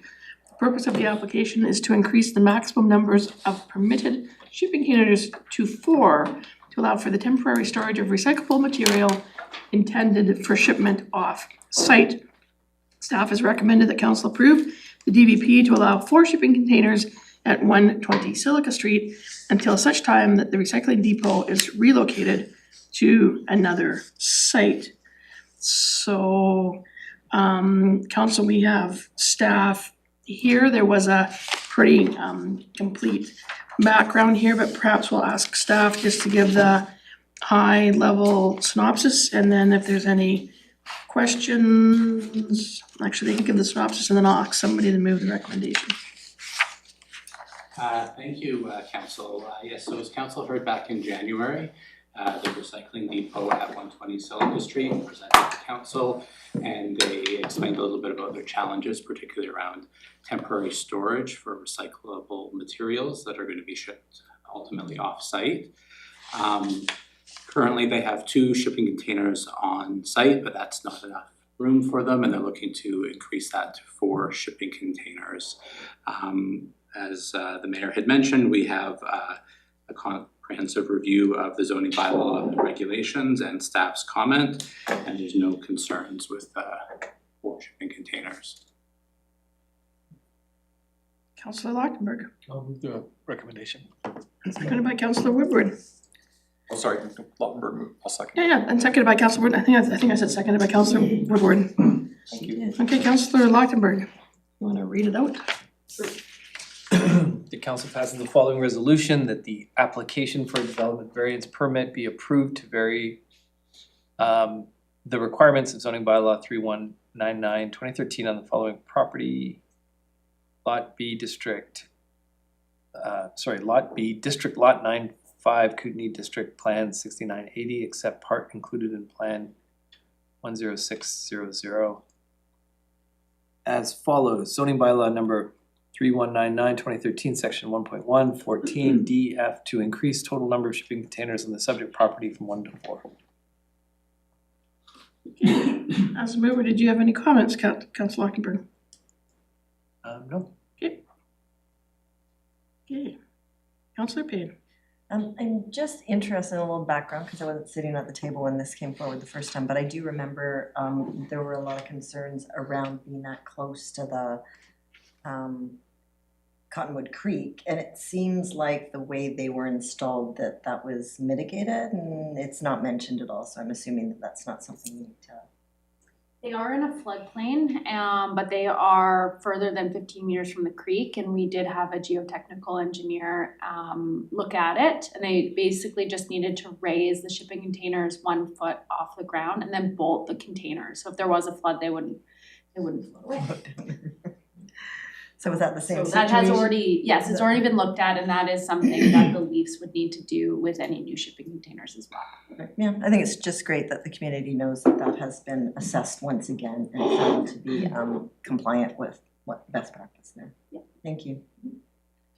And just to confirm in my mind, so this was always has been a TUP, and they've gone through their 6 years, and so whether or not they were putting more containers on here or not, they would have had to have come back for a DVP? They were given a bylaw exemption. Okay. Bylaw exemption. That time has now passed, and now they're looking for a variance. I think it's been challenging to find an alternative location, obviously, for the site. It wasn't kind of the long-term plans, but it is tricky to find the space that they need. So while they're doing that, they're looking, and I think as probably the Leafs mentioned in January, there's just too much material, and they keep adding new products to the list, so. Yeah, no, I have no problem with that. It was just the fact that there was a process, and this, like, a process had to happen now, regardless of whether it was 2 or 4, like, we needed to come back and just do this, and so now that's kind of tidied up. Yeah, no, I know that they need, I regularly use the center down there, so. Counselor Tate. Thanks so much. I'm curious, does a DVP then mean that the next occupant of that lot would have permission to have shipping containers without first coming back? The intention is to remove the DVP off title if and when they move. Okay. So then the variance wouldn't apply to a new occupant. Okay, seeing no further questions, all those in favor? Great, and that carries, so there we go. Thank you very much, thank you for staff. Thank you for John for coming in. Okay, moving on, we have no delegations bylaw. So staff have identified housekeeping amendments required to Airport Establishment Bylaw number 378/2007. Proposed amendments are intended to ensure the bylaw is legal, accurate, current, and clear to both staff and the public. Council passed first 3 readings on January 6th, 2026, and staff requests council adopt Airport Establishment Bylaw Amendment number 3651/2026. So council, as you know, we had discussion regarding this and trying to, as we do housekeeping and bring everything up to date. We are now at adoption. Moved by Councillor Woodward, seconded by Councillor Page. Councillor Woodward. That the Corporation of the City of Nelson's Airport Establishment Bylaw Amendment Bylaw 3651/2026 be finally adopted. Any concerns, council? I don't get to rename it Aerodrome, do I? Right.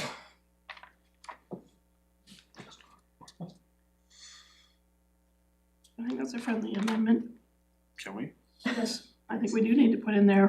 I think it's accurate, yeah. Yeah, we need to Yeah, make it we don't accurate. have a So tax we don't here. have an airport, so Just yet. thank you for catching that, Councillor Page. We can't. It's been adopted. And so if we change the name of the bylaw, Oh, I hear you. we need to go back, Because I wasn't here for the. repeal third reading. Oh, okay, well, I got it, right. Next time. But maybe I will make a note of it. Okay, thanks. So that couldn't be just housekeeping. Okay. Okay. So, any further questions, concerns? Been moved and seconded, all those in favor? And that carries. Thank you, council. Okay. No recommend, oh yes, we have all kinds of recommendations from staff. Turn the page, Janice. Okay, so item 13A, local government election officers. The next general election for mayor and council will be held on October the 17th, 2026. It is required under the Local Government Act that a chief election officer and a deputy chief election officer be appointed by council. Staff is recommending that Sarah Whitten be appointed as the chief election officer and Sonia Martineau be appointed as the deputy chief election officer. Move. By Councillor Woodward, seconded by Councillor Tate. Councillor Woodward. That Sarah Whitten be appointed as chief election officer and Sonia Martineau be appointed as deputy chief election officer for the general local election to be held on October 17th, 2026. Any concerns or questions? Okay, we'll go with Payne and then Tate, please. I'm just interested in all the conversation we had with human resources around succession planning. I definitely see the value of having individuals who are experienced and have done it multiple times doing it, but what's the succession plan for growing that experience with new individuals coming into those roles? Am I saying that in a way? team's larger than Yeah, those so two the team's, individuals. it's a bigger team, I think, for elections, but Okay, well, it's Yeah. all new to me, so that's why Yeah, I'm no, asking. there's a number of people that are, how many people do you generally have at the election? Generally, we have about 23 people that work for the election. 23 people in our staff? We put an ad out that Some are our staff and some are outside of city hall staff or staff, city staff. In terms of preparing for the election, that's where we typically look at corporate services to fulfill the core function of the planning day-to-day for the election that happens in October. So that's what I'm trying to understand. Yeah. If something happened that one of those individuals with the experience wasn't able to fulfill those duties, who has enough experience in our staff Yeah. to move it forward? Because that's what we're, from an HR perspective, that's what we're looking at for succession planning, right? How do we train staff that we currently have so they're ready to move into roles as Yeah, and then we look at sort of when retirements, we don't generally look so much as we think what happens if someone's sick, Well, and also that's why we have a deputy and a chief. Yeah. So the deputy can backfill for the chief. that's the, That's the, that's the team, so if we lost one of those, we have somebody else that could then bring somebody else from staff in and which we train them. do already. We've got one person in particular is taking the elections training. So perfect. we, That's what right? that's what I'm Okay. interested in, right there. Okay, so there is And that more does staff not include myself or that Sonia. has that skill set. And then maybe if you could, is it okay if I go Sure. further, or do you want? Councillor Tate, would you like to? No, finish. One of the questions that was raised was the additional work in this scenario. How do we, how is that managed? I'm trying to understand the time frame when you and Sonia? Ms. Martineau may be pulled away from your current obligations, which since the last election, the corporate officers' direct reports have increased significantly in her responsibilities. So I just want to make sure that that's balanced and have an understanding of how that's going to work. So we actually have a meeting this week to talk about our work plan. So we map it out for the year. And we are also considering when we have council meetings and when we don't have council meetings. And what we need to do to sort of accommodate that. We are just really good in corporate services at doing things sort of, it's part of our work plan. It is one of the things that is on our work plan for 2026. And so we have a plan in place. We already know that we are going to have an election and it will be taking up a certain amount of time, and that is included in our work plan. Okay, it just mentions it in the. Yep. Again, as Sarah said, her work plan reflects that this is a chunk of work that has to be done every 4 years. So, writing other bylaws and those other things that have more flex, they get, there's less of that done in a year when there's an election. And I'd say that's standard in all governments. It's just, that's part of the corporate officers' duties, and they have to make time for that and those other pieces. So, the day-to-day supervision and that leadership is always still there, but it's really probably that other corporate services work that gets shifted, just like you'll see in planning when, we have a lot of development going on. There's some of their projects that are more policy or more administrative, those are the things that get pushed into another year. Okay, perfect. Thank you for helping me understand that. It is obviously all new to me. Yep, no problem. Councillor Tate? I had a procedural question. I was curious if there's other examples where the author is the recommendation. I think it depends on who does the agenda, like who puts it together. Yeah. And this is a report that comes out of corporate services, so it would sort of by virtue of that be either Sonia or myself that would be the author. Kevin, Yeah, as they sign the off city on all manager, always signs off on it, reviews it, says okay or no. Yeah, it's unusual. Thank you. Any further questions or concerns? Seeing none, all those in favor of the appointments, and that carries. Moving on to 13B, Emergency Management Grant. UBCM is offering Community Resilience Investment, a CRI grant, opportunity intended to enhance the resiliency of local governments and their residents through mitigation and preparedness in the event of a wildfire emergency. This specific grant gives an additional $100,000 dedicated exclusively to fuel management activities. There's background there attached. Councillors, somebody wants to, Councillor Page, is there a seconder? Councillor Lochtenberg, Councillor Page. Whereas council supports reducing the threat posed by potential wildfire entering the community, therefore be it resolved that the corporation of the city of Nelson be authorized to apply for a $100,000 grant through the 2026 CBCM Community Resiliency Investment Program. Further, that staff be responsible for overall grant. Questions or concerns, councillors? Councillor Woodward. I was just curious as to fuel management, maybe CAO, the fuel management work that we do. We sort of have a rolling task. We are constantly doing it. Is it often grant driven? I think it is often grant driven. We aren't actually taking these kind of funds from reserves, are we? No, it's pretty well 100% grant driven to do this work, and fortunately there's a program funded by the province and administered by the UBCM to do this work. I think I shared at a previous meeting that our wildfire management coordinator is going to come in and show the work that we've done over the last 10 years or so, and all of that's on GIS now, and all the details around that work is identified, and what work et cetera is done. So we feel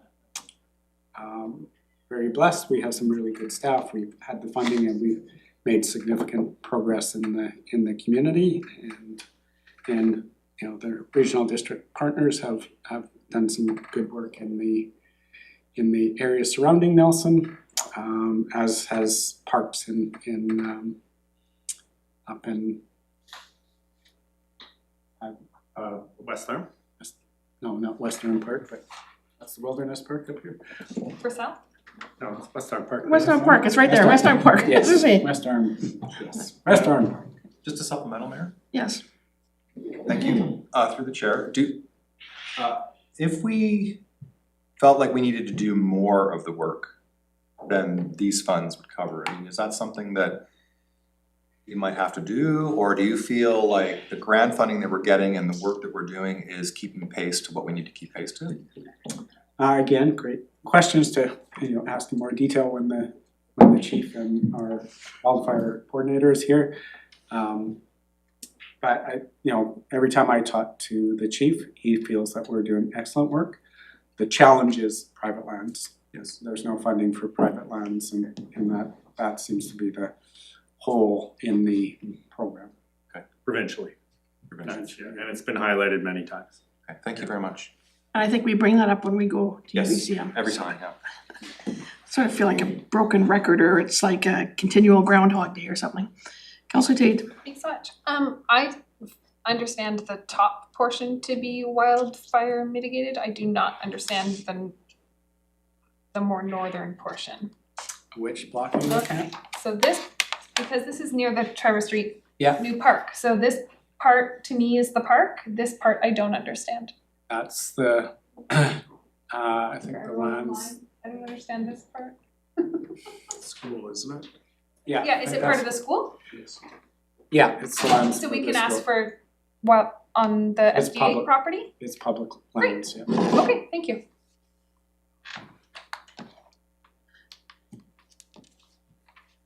Councillor Panero. Okay. So, seeing no further hands going up, all those in favor? And that carries, thank you, council. 13C, action items and reporting council policy. This report brings forward the proposed action item and reporting policy for council consideration and adoption. The policy clarifies that action items are only created through council resolution, establishes a quarterly reporting process, and confirms that staff work is only undertaken when explicitly directed by council. Adoption of the policy will support improving governance clarity, workload management, and alignment with council's strategic priorities. There is a recommendation moved by Councillor Lockenberg, seconded by Councillor Woodward. Any questions or concerns? Councillor Lockenberg. The question for staff. So currently, I think this is great, so I'm not questioning. I'm just trying to understand how it's gonna change right now. How does action Well, items get added? sometimes we're a little loose. Oh, I see. So sometimes we have a conversation and ask, should we do a formal resolution or not? Oh, no, we're kind of doing that work anyway, and so we're just okay. gonna get a little more tighter and you know, just be consistent and do it by Okay. resolution so that it's And clear. and the We other can track it. Yeah, and the other part is that hopefully that we will see quarterly the action item list. Yeah. And I've personally had the discussion with staff, and you can all decide that's a terrible thing to do, is that when the next quarterly report comes, is that it would contain the done ones, like what's been done, and then you'll see what's in being done. And they'll see that once, and then the done, so if you kind of think of them as being rads, like completed, you'll get to see that, because sometimes we're like, you see the action list and it's all the new stuff and you can't quite remember what it was that was the old stuff. But it will fall off, it will not continue to be on every quarterly report. Every quarterly report will have a new little group of dones, and then the sort of still in progress. So it's also just making a dashboard then that you would be able to follow and see what's been done and then what will be going forward. Sounds great. Yeah. Councillor Tate? No, I'm playing with my ponytail. Okay. Councillor Payne? I have a question. So it'll be quarterly, so it'll be a regular, it'll be March, June, September, December. Okay, so we'll know when to anticipate it. And I just can I pull out an example just so that I understand what we're talking about? So at the end of a meeting in December, the mayor said should we move forward and do a report on council salaries? Is that something that we wanna look at? And I think we were sort of walking out the door. And so I'm assuming that has moved forward, but I don't really know when the follow-up would be. So that was brought forward in when Gabe was here and giving the HR report, Okay, and we will be seeing that. but is that the sort of thing, if I could Well, just, that no. one's, That's what I'm trying to understand. I've got the list here, I read through them, but It's more like when we're having a discussion and Rick says, well, I think we should do this, and the people kind of around the table maybe say I'm trying to read the table, and I'm sort of thinking well, there's some, but maybe it needs more discussion, but maybe it doesn't, and it's just and then it's okay, well, staff has heard our discussion, will they carry on with it? And even the one that you gave the example of me saying that at the end, because we've had that discussion a few times when we've broken for dinner or we've been in the middle of a budget thing about the pay. And so staff had that just on their work plan anyways, because it's on their work plan in an election year to always come back with it. And my request was just that it would come earlier so that we're not making that decision in September and having an election in October. so that one's a little bit different because it is your policy that we need to do that work. So it would be if you made a resolution, if there was some discussion, we shouldn't do that this year, and so we'd want you to make a formal resolution that you chose not to do a salary review. And I think the easiest one is when we did budget the other day, is that normally we would just sort of say, well, I think everybody heard that we wanna move the cemetery charges from Right. 2029 to, I think staff knows to make those adjustments, but what we did was we actually made a resolution. And that's the goal going forward, is to be making a resolution when it looks like there's consensus around the table, so that then it does get onto somebody's work plan, or the change gets made in the reporting structure, or whatever it might be.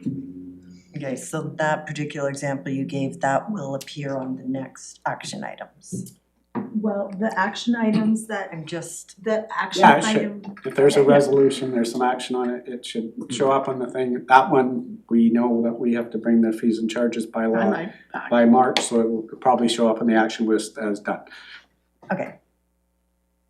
Yeah, I'm just trying to get my head around what's appropriate to be on this list. And the other thing that I'm trying to understand is, as I was looking down the list, there are some older ones that don't seem to have moved very far. So do we have some, I don't know if you wanna call them key performance indicators or metrics around which we decide, does it come back to council and say, this isn't moving anywhere, do we still need to go with it, or does it drop off, like, how does that Well, I think part that of it would happen, like, when you get to see the action list, so if we Yeah. can have this come out consistently, you're gonna be able to make those decisions, and you will have a resolution that says, okay, that's been there for 5 years, we're dropping it.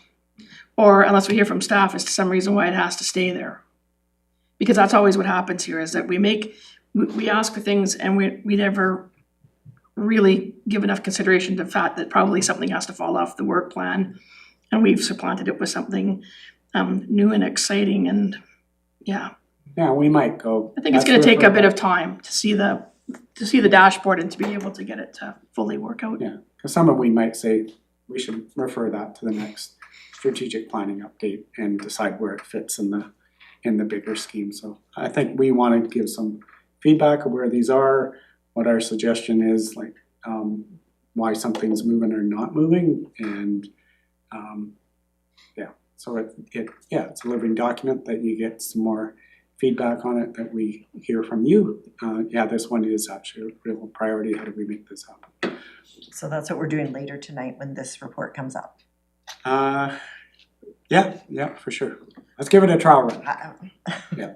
And then we're in February now, so 3 months from now will be May. So is that what we're tracking, or? The next one, this one's just late coming. it's late, it's a month This is late. late, this is a month It's late. because It we should had have been such an early January meeting, so it's in February, but our next one that will come out will be, what did we say, April? That'd be April. April, yeah. Okay. Councillor Woodward. Thank you, Mayor. Sorry, I actually wanted to, corporate officer, you were saying something and then you were cut off. I just want, what's something that you wanted to add? Oh, it's okay, I don't even remember, I know, it's Okay. fine, thank you. Thank you. Councillor Page, No, I feel okay. good about it, yeah. We'll get them regularly. Yeah. Get the last one in October. The next council will get the first one in January. Yeah, I think we just need to make sure that we build some time in to actually have a discussion and make sure that we get some direction from council on these. Cause it's really easy for it to show up and receive and move on, and if everybody's comfortable with where things are, then that's a great decision. But it is your opportunity to say, where is this, or why isn't it moving, or how do we move this one, or as the mayor said, maybe we should just get rid of this one, it's probably not that important anymore. And I also think that it gives us, it's some organization, so yeah, something needs to come off. If this is urgent, something else needs to fall Yeah. off, Mm-hmm. right? Okay, so I think there's two things here, right? One is you get this quarterly report, and you formalize a little bit more, formally asking to get on the report in the first place. Yep. Like there's a piece there of like Yeah. winging in and saying, if you didn't wanna write out a piece of language into a resolution, it wasn't really gonna hit this council action report. And then there's, updating on where the state of things are, and there are other pieces that come and go within that, and they would be different to me. For now, I think it's good just for the number of things that we do produce for AS to just do the winnowed report and, get an update with some color coding between the quarters to see what has changed and have things fall off, so it's kind of a moving reflection of what we're doing. I think that's one, I think that's achievable, and we bite that off. How that turns into an operational work plan update, I think is a different kind of annual conversation. Where are we at with budgets on top of, where is planning at with its workflow, which we just went through and did. And so we can kind of keep those pieces off of this kind of report. I don't need to know we're gonna do a remuneration committee, because that's coming out of policy. And we're executing that anyway. I just wanna keep clear on the new things we're asking. And I think once we use it a few times, like, it's hard just to pull out an example, but I know that we do it quite often. We all say, yeah, I think staff has heard the discussion, and it might be a change to like within an RFP. So I see these as RFPs. We never had an RFP about the remuneration, right? Like if we ended up that we wanted to have that, like we wanted to change how remuneration was calculated, that might be something that then gets on an action list, right? So it's usually about the discussions when we have an RFP and like we kind of want something changed in it or some more information brought back. So I think that we just need to play with it a bit. Play with it a bit, yeah, I'm okay with that. Yeah, without getting too entrenched in it, because Color coding. yeah, and then the red, yellows and greens, the dashboard, and then Some great I think stuff. I think it will work. It will start to just flow and it will come. Yeah, it's okay. Any other questions or concerns? Seeing none, then can I ask for motion to adopt? I think we already did. You have a mover and a seconder. Moved and seconded. I need people to vote. All in favor? And that carries.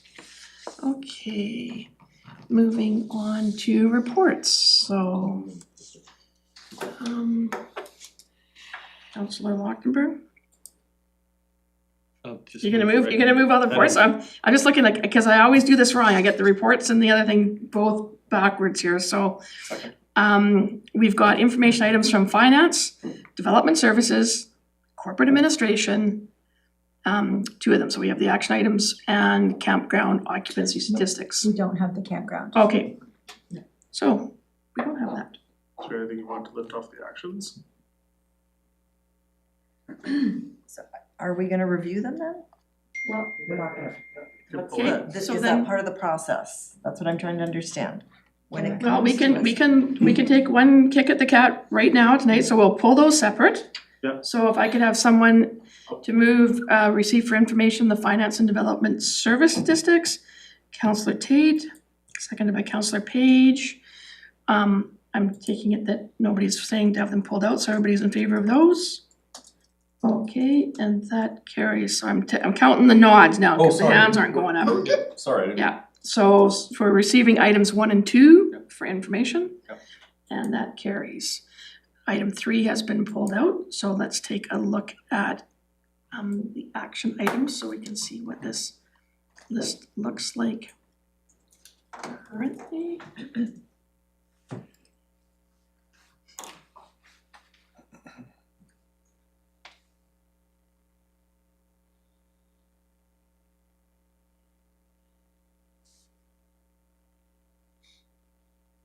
Anybody have any concerns or anything that they think should be removed, I guess?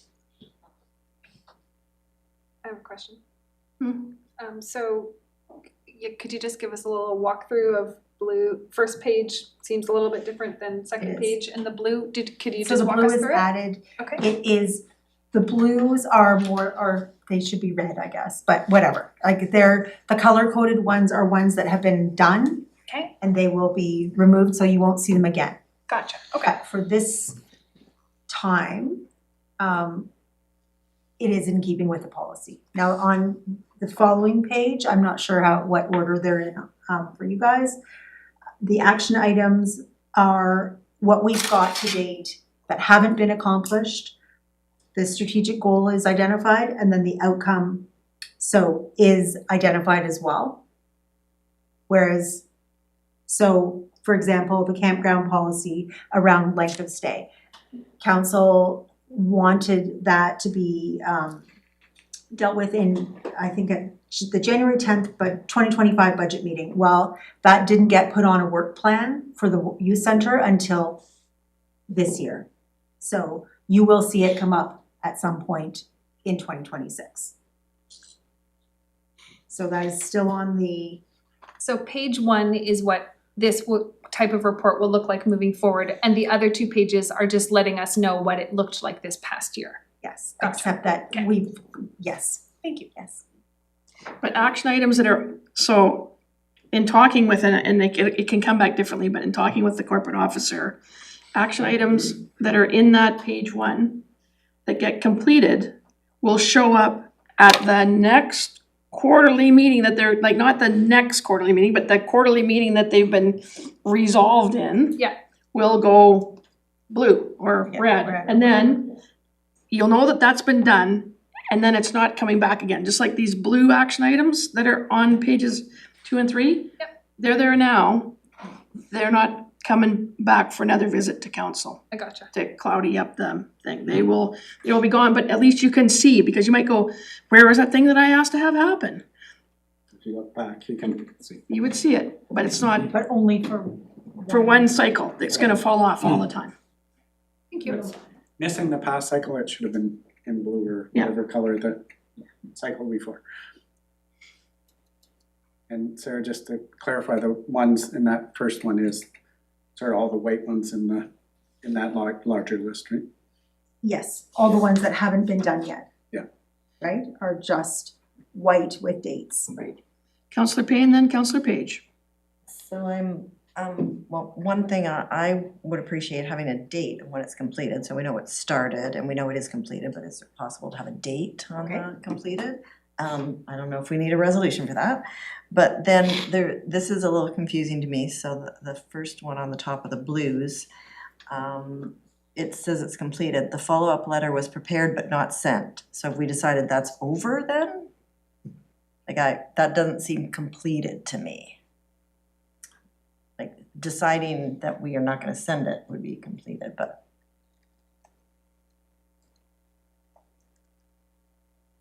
No further action on that one? am I missing something? No, I think this is why we're having the conversation. Yeah, that's what okay. So if I may, Yes. yeah, so I had the same contemplation, and part of what I could see being our practice here is to list pass a no further resolution action on a bundle of them and say, you know, this and this. And then just maybe to make it a little easier, a report for further information on this and this, and there'll be some sort of discussion during this piece. And it might just be like a piece that we have as part of this, that you're anticipating a no further action resolution on X number of items, and you're expecting to know a report on a further action on these items. Right, and that might give us a spot for this to land when we're having this discussion, yeah. Could we just in the outcome, rather than having to do a report? Yeah. Not having to do a report, but doing a report, can we, in the outcome, can we put a small blurb, whether it is the report that we would do anyway? So that you understand as council what we've moved forward with and why we may not have moved forward with a certain item. Yeah, there should be some detail there. Yeah. Okay. Because I think this is a good example, is I think our staff, through the work that the province was doing with this, you know, in the ultimate, I think, regulations the province ended up with, there's some policy around heritage buildings that are different. So I think the province's regulations sort of address this, and I think that's why we didn't end up sending a formal letter on this one. So that, you know, so that would be the piece we would add in here, that, you know, that staff reviewed and was satisfied with the regulations from the province and around heritage. I think we got some sort of update at the time too, Yeah. Yeah. So this is again where we don't formalize these things, so we kind of have this, you know, where exactly is that, and so we probably should report that and make a resolution that, you know, council satisfied, or like you said, No further action, works really well. That works NFA. really well, and one of the things that staff are like, that we're now not, I wanna say forced, but we're not forced to do, but a practice that we are incorporating is checking in with other departments. So not like just to say, okay, where are you at with this on the action item listing? And it's easier when it's all formalized like this, or when we wanna formalize the outcome, for example. No I think action required. Yeah, and I think I spoke to our process, so council has a council meeting, Sarah tracks those resolutions, they're sent out to the staff responsible. After a council meeting on the Thursday following, I have a department head meeting, we review the agenda, what were those action items that came out of the council meeting, and we try to action those and get them in a work plan or move some of those forward. So that's, again, why having formal resolutions triggers all those things that happen. Otherwise, it's sort of a bit of a informal discussion and we can lose track of a few things. That's great. Yeah, I guess what's a little confusing to me is, maybe the outcomes do need to be beefed up a little, because a number of them that are blued out seem like they're in the middle of something, like the community futures lease on hold due to funding grant matters. So that means it's not completed, in my opinion. It sounds like it's on hold. So on hold due to funding grant matters, we'll check back, whenever. Yeah, no, we have to build those out. For that one, they actually got permission to look at alternatives of where this, a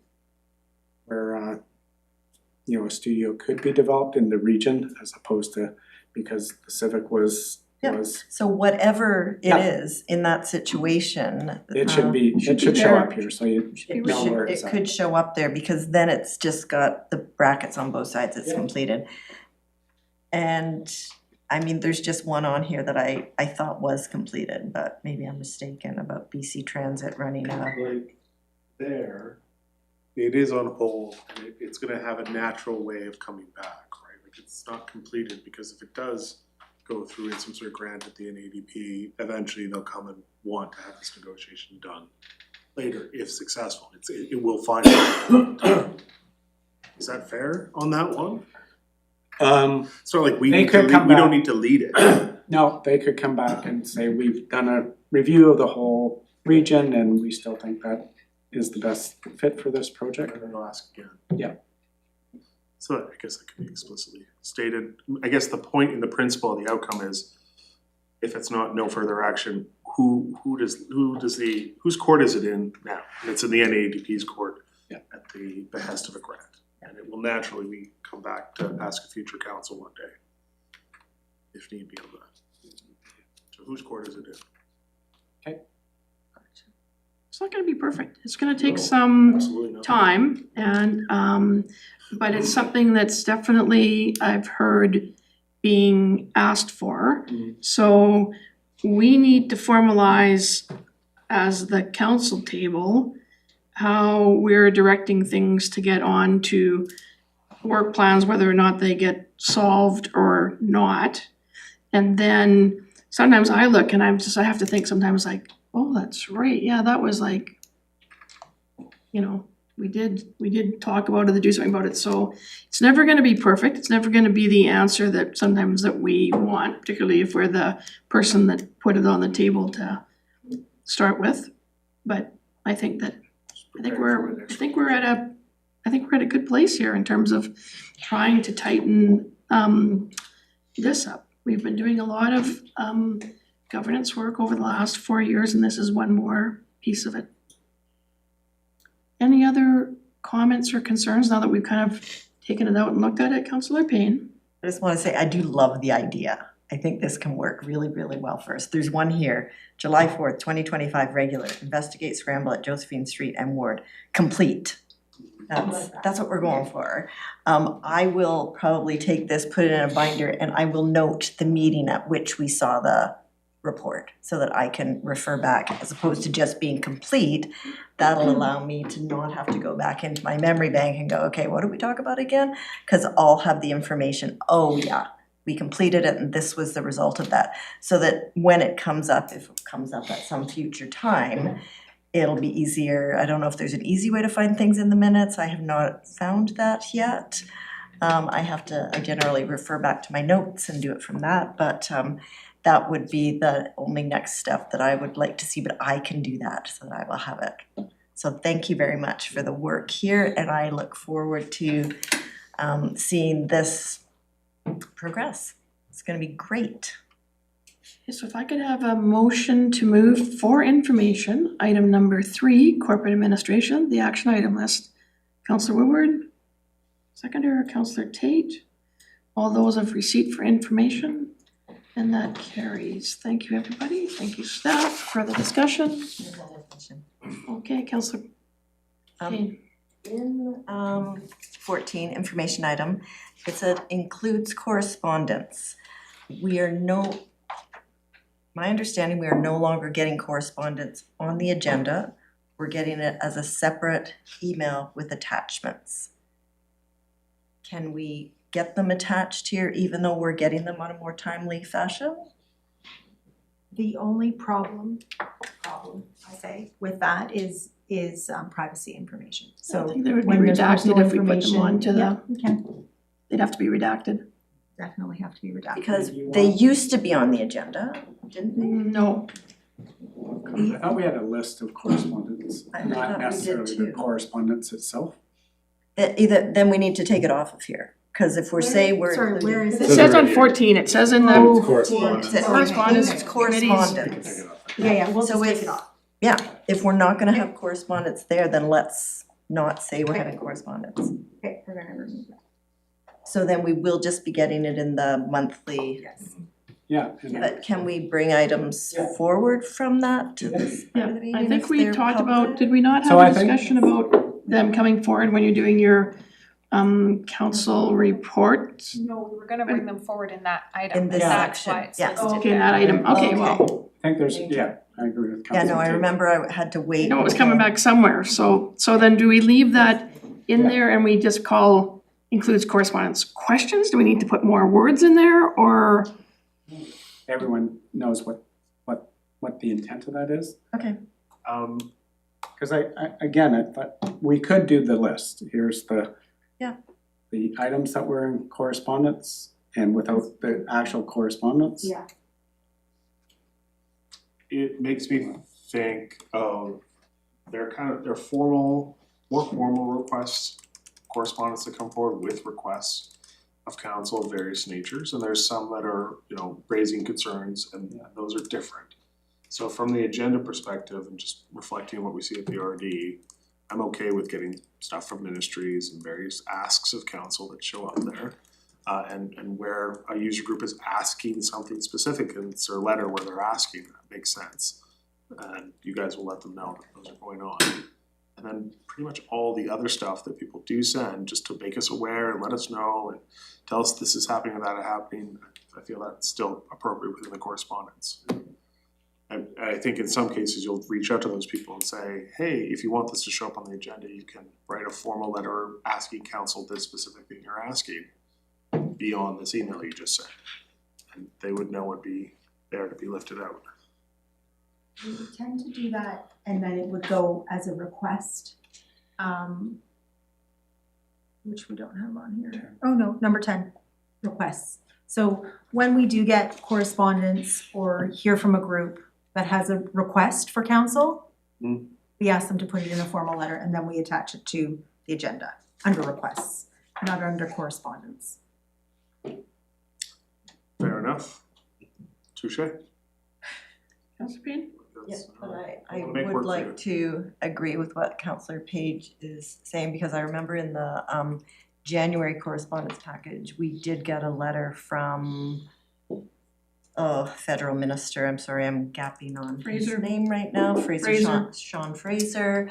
And I think that was information that the community may be interested in reading, because we are advocating on behalf of our community for a better situation in response to what our police are facing here, and to see that response, I think is valuable. So is that the sort of thing you're talking about having in there? That's certainly what I'd put in there, for sure.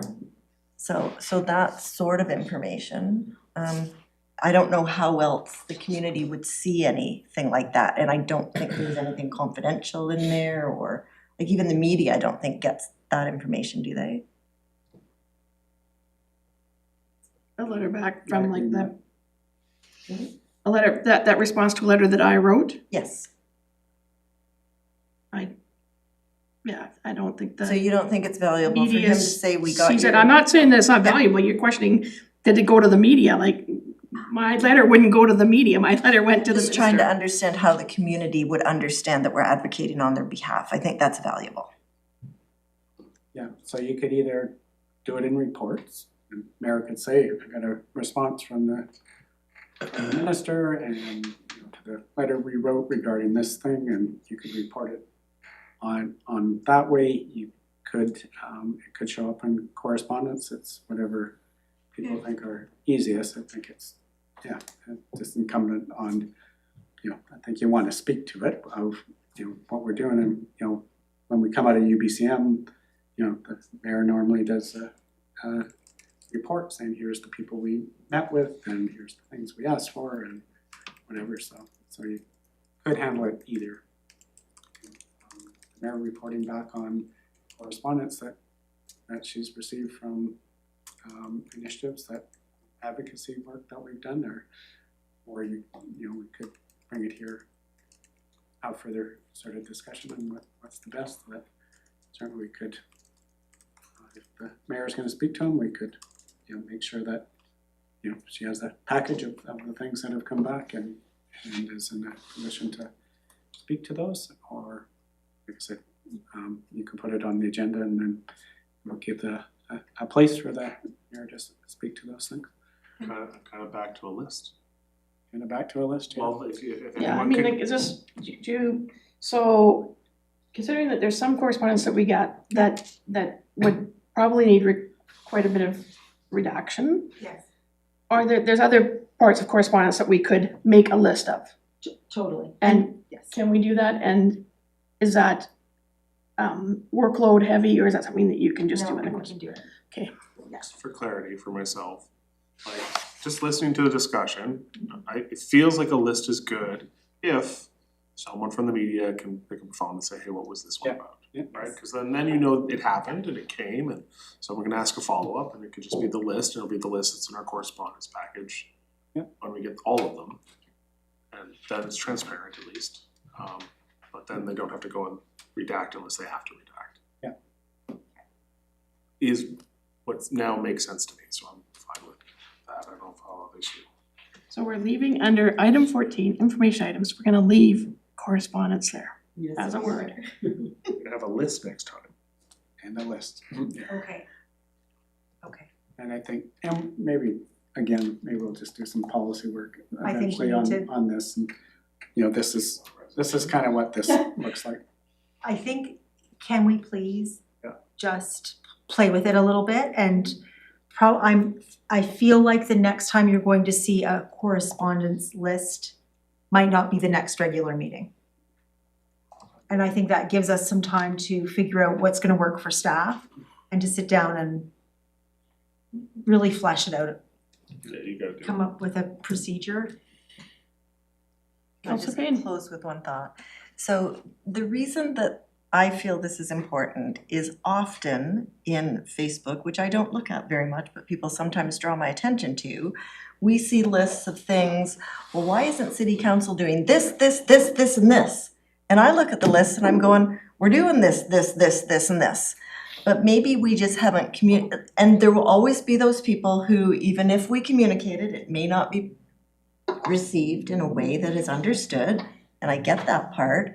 But if we are at least passing along the information, then yeah, we are doing a lot of this within our capacity of a municipal government. So that's my reason for feeling that some of that communication that we have with other levels of government advocating for our community are important to share with the residents. And it might, maybe we need to do more in our newsletter and stuff to make sure that we're identifying those things as well as that work of advocacy that council does. Yeah. Yeah, I know, and now that we have that list of letters of support or whatever we've done as well, so. And I don't want this to be a well, now we're on the list, we're talking correspondence. But this is gonna, we can have this list, and then along with the fact that we're gonna have a much more easy, like maybe user-friendly action list that people will get to see what we're doing in the city of Nelson. Exactly.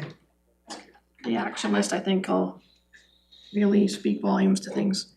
So I just got lost there. We did pass, and then Council Page, you had another question. So we've got that answered. So moving on to notice of motion, and I just, it's here.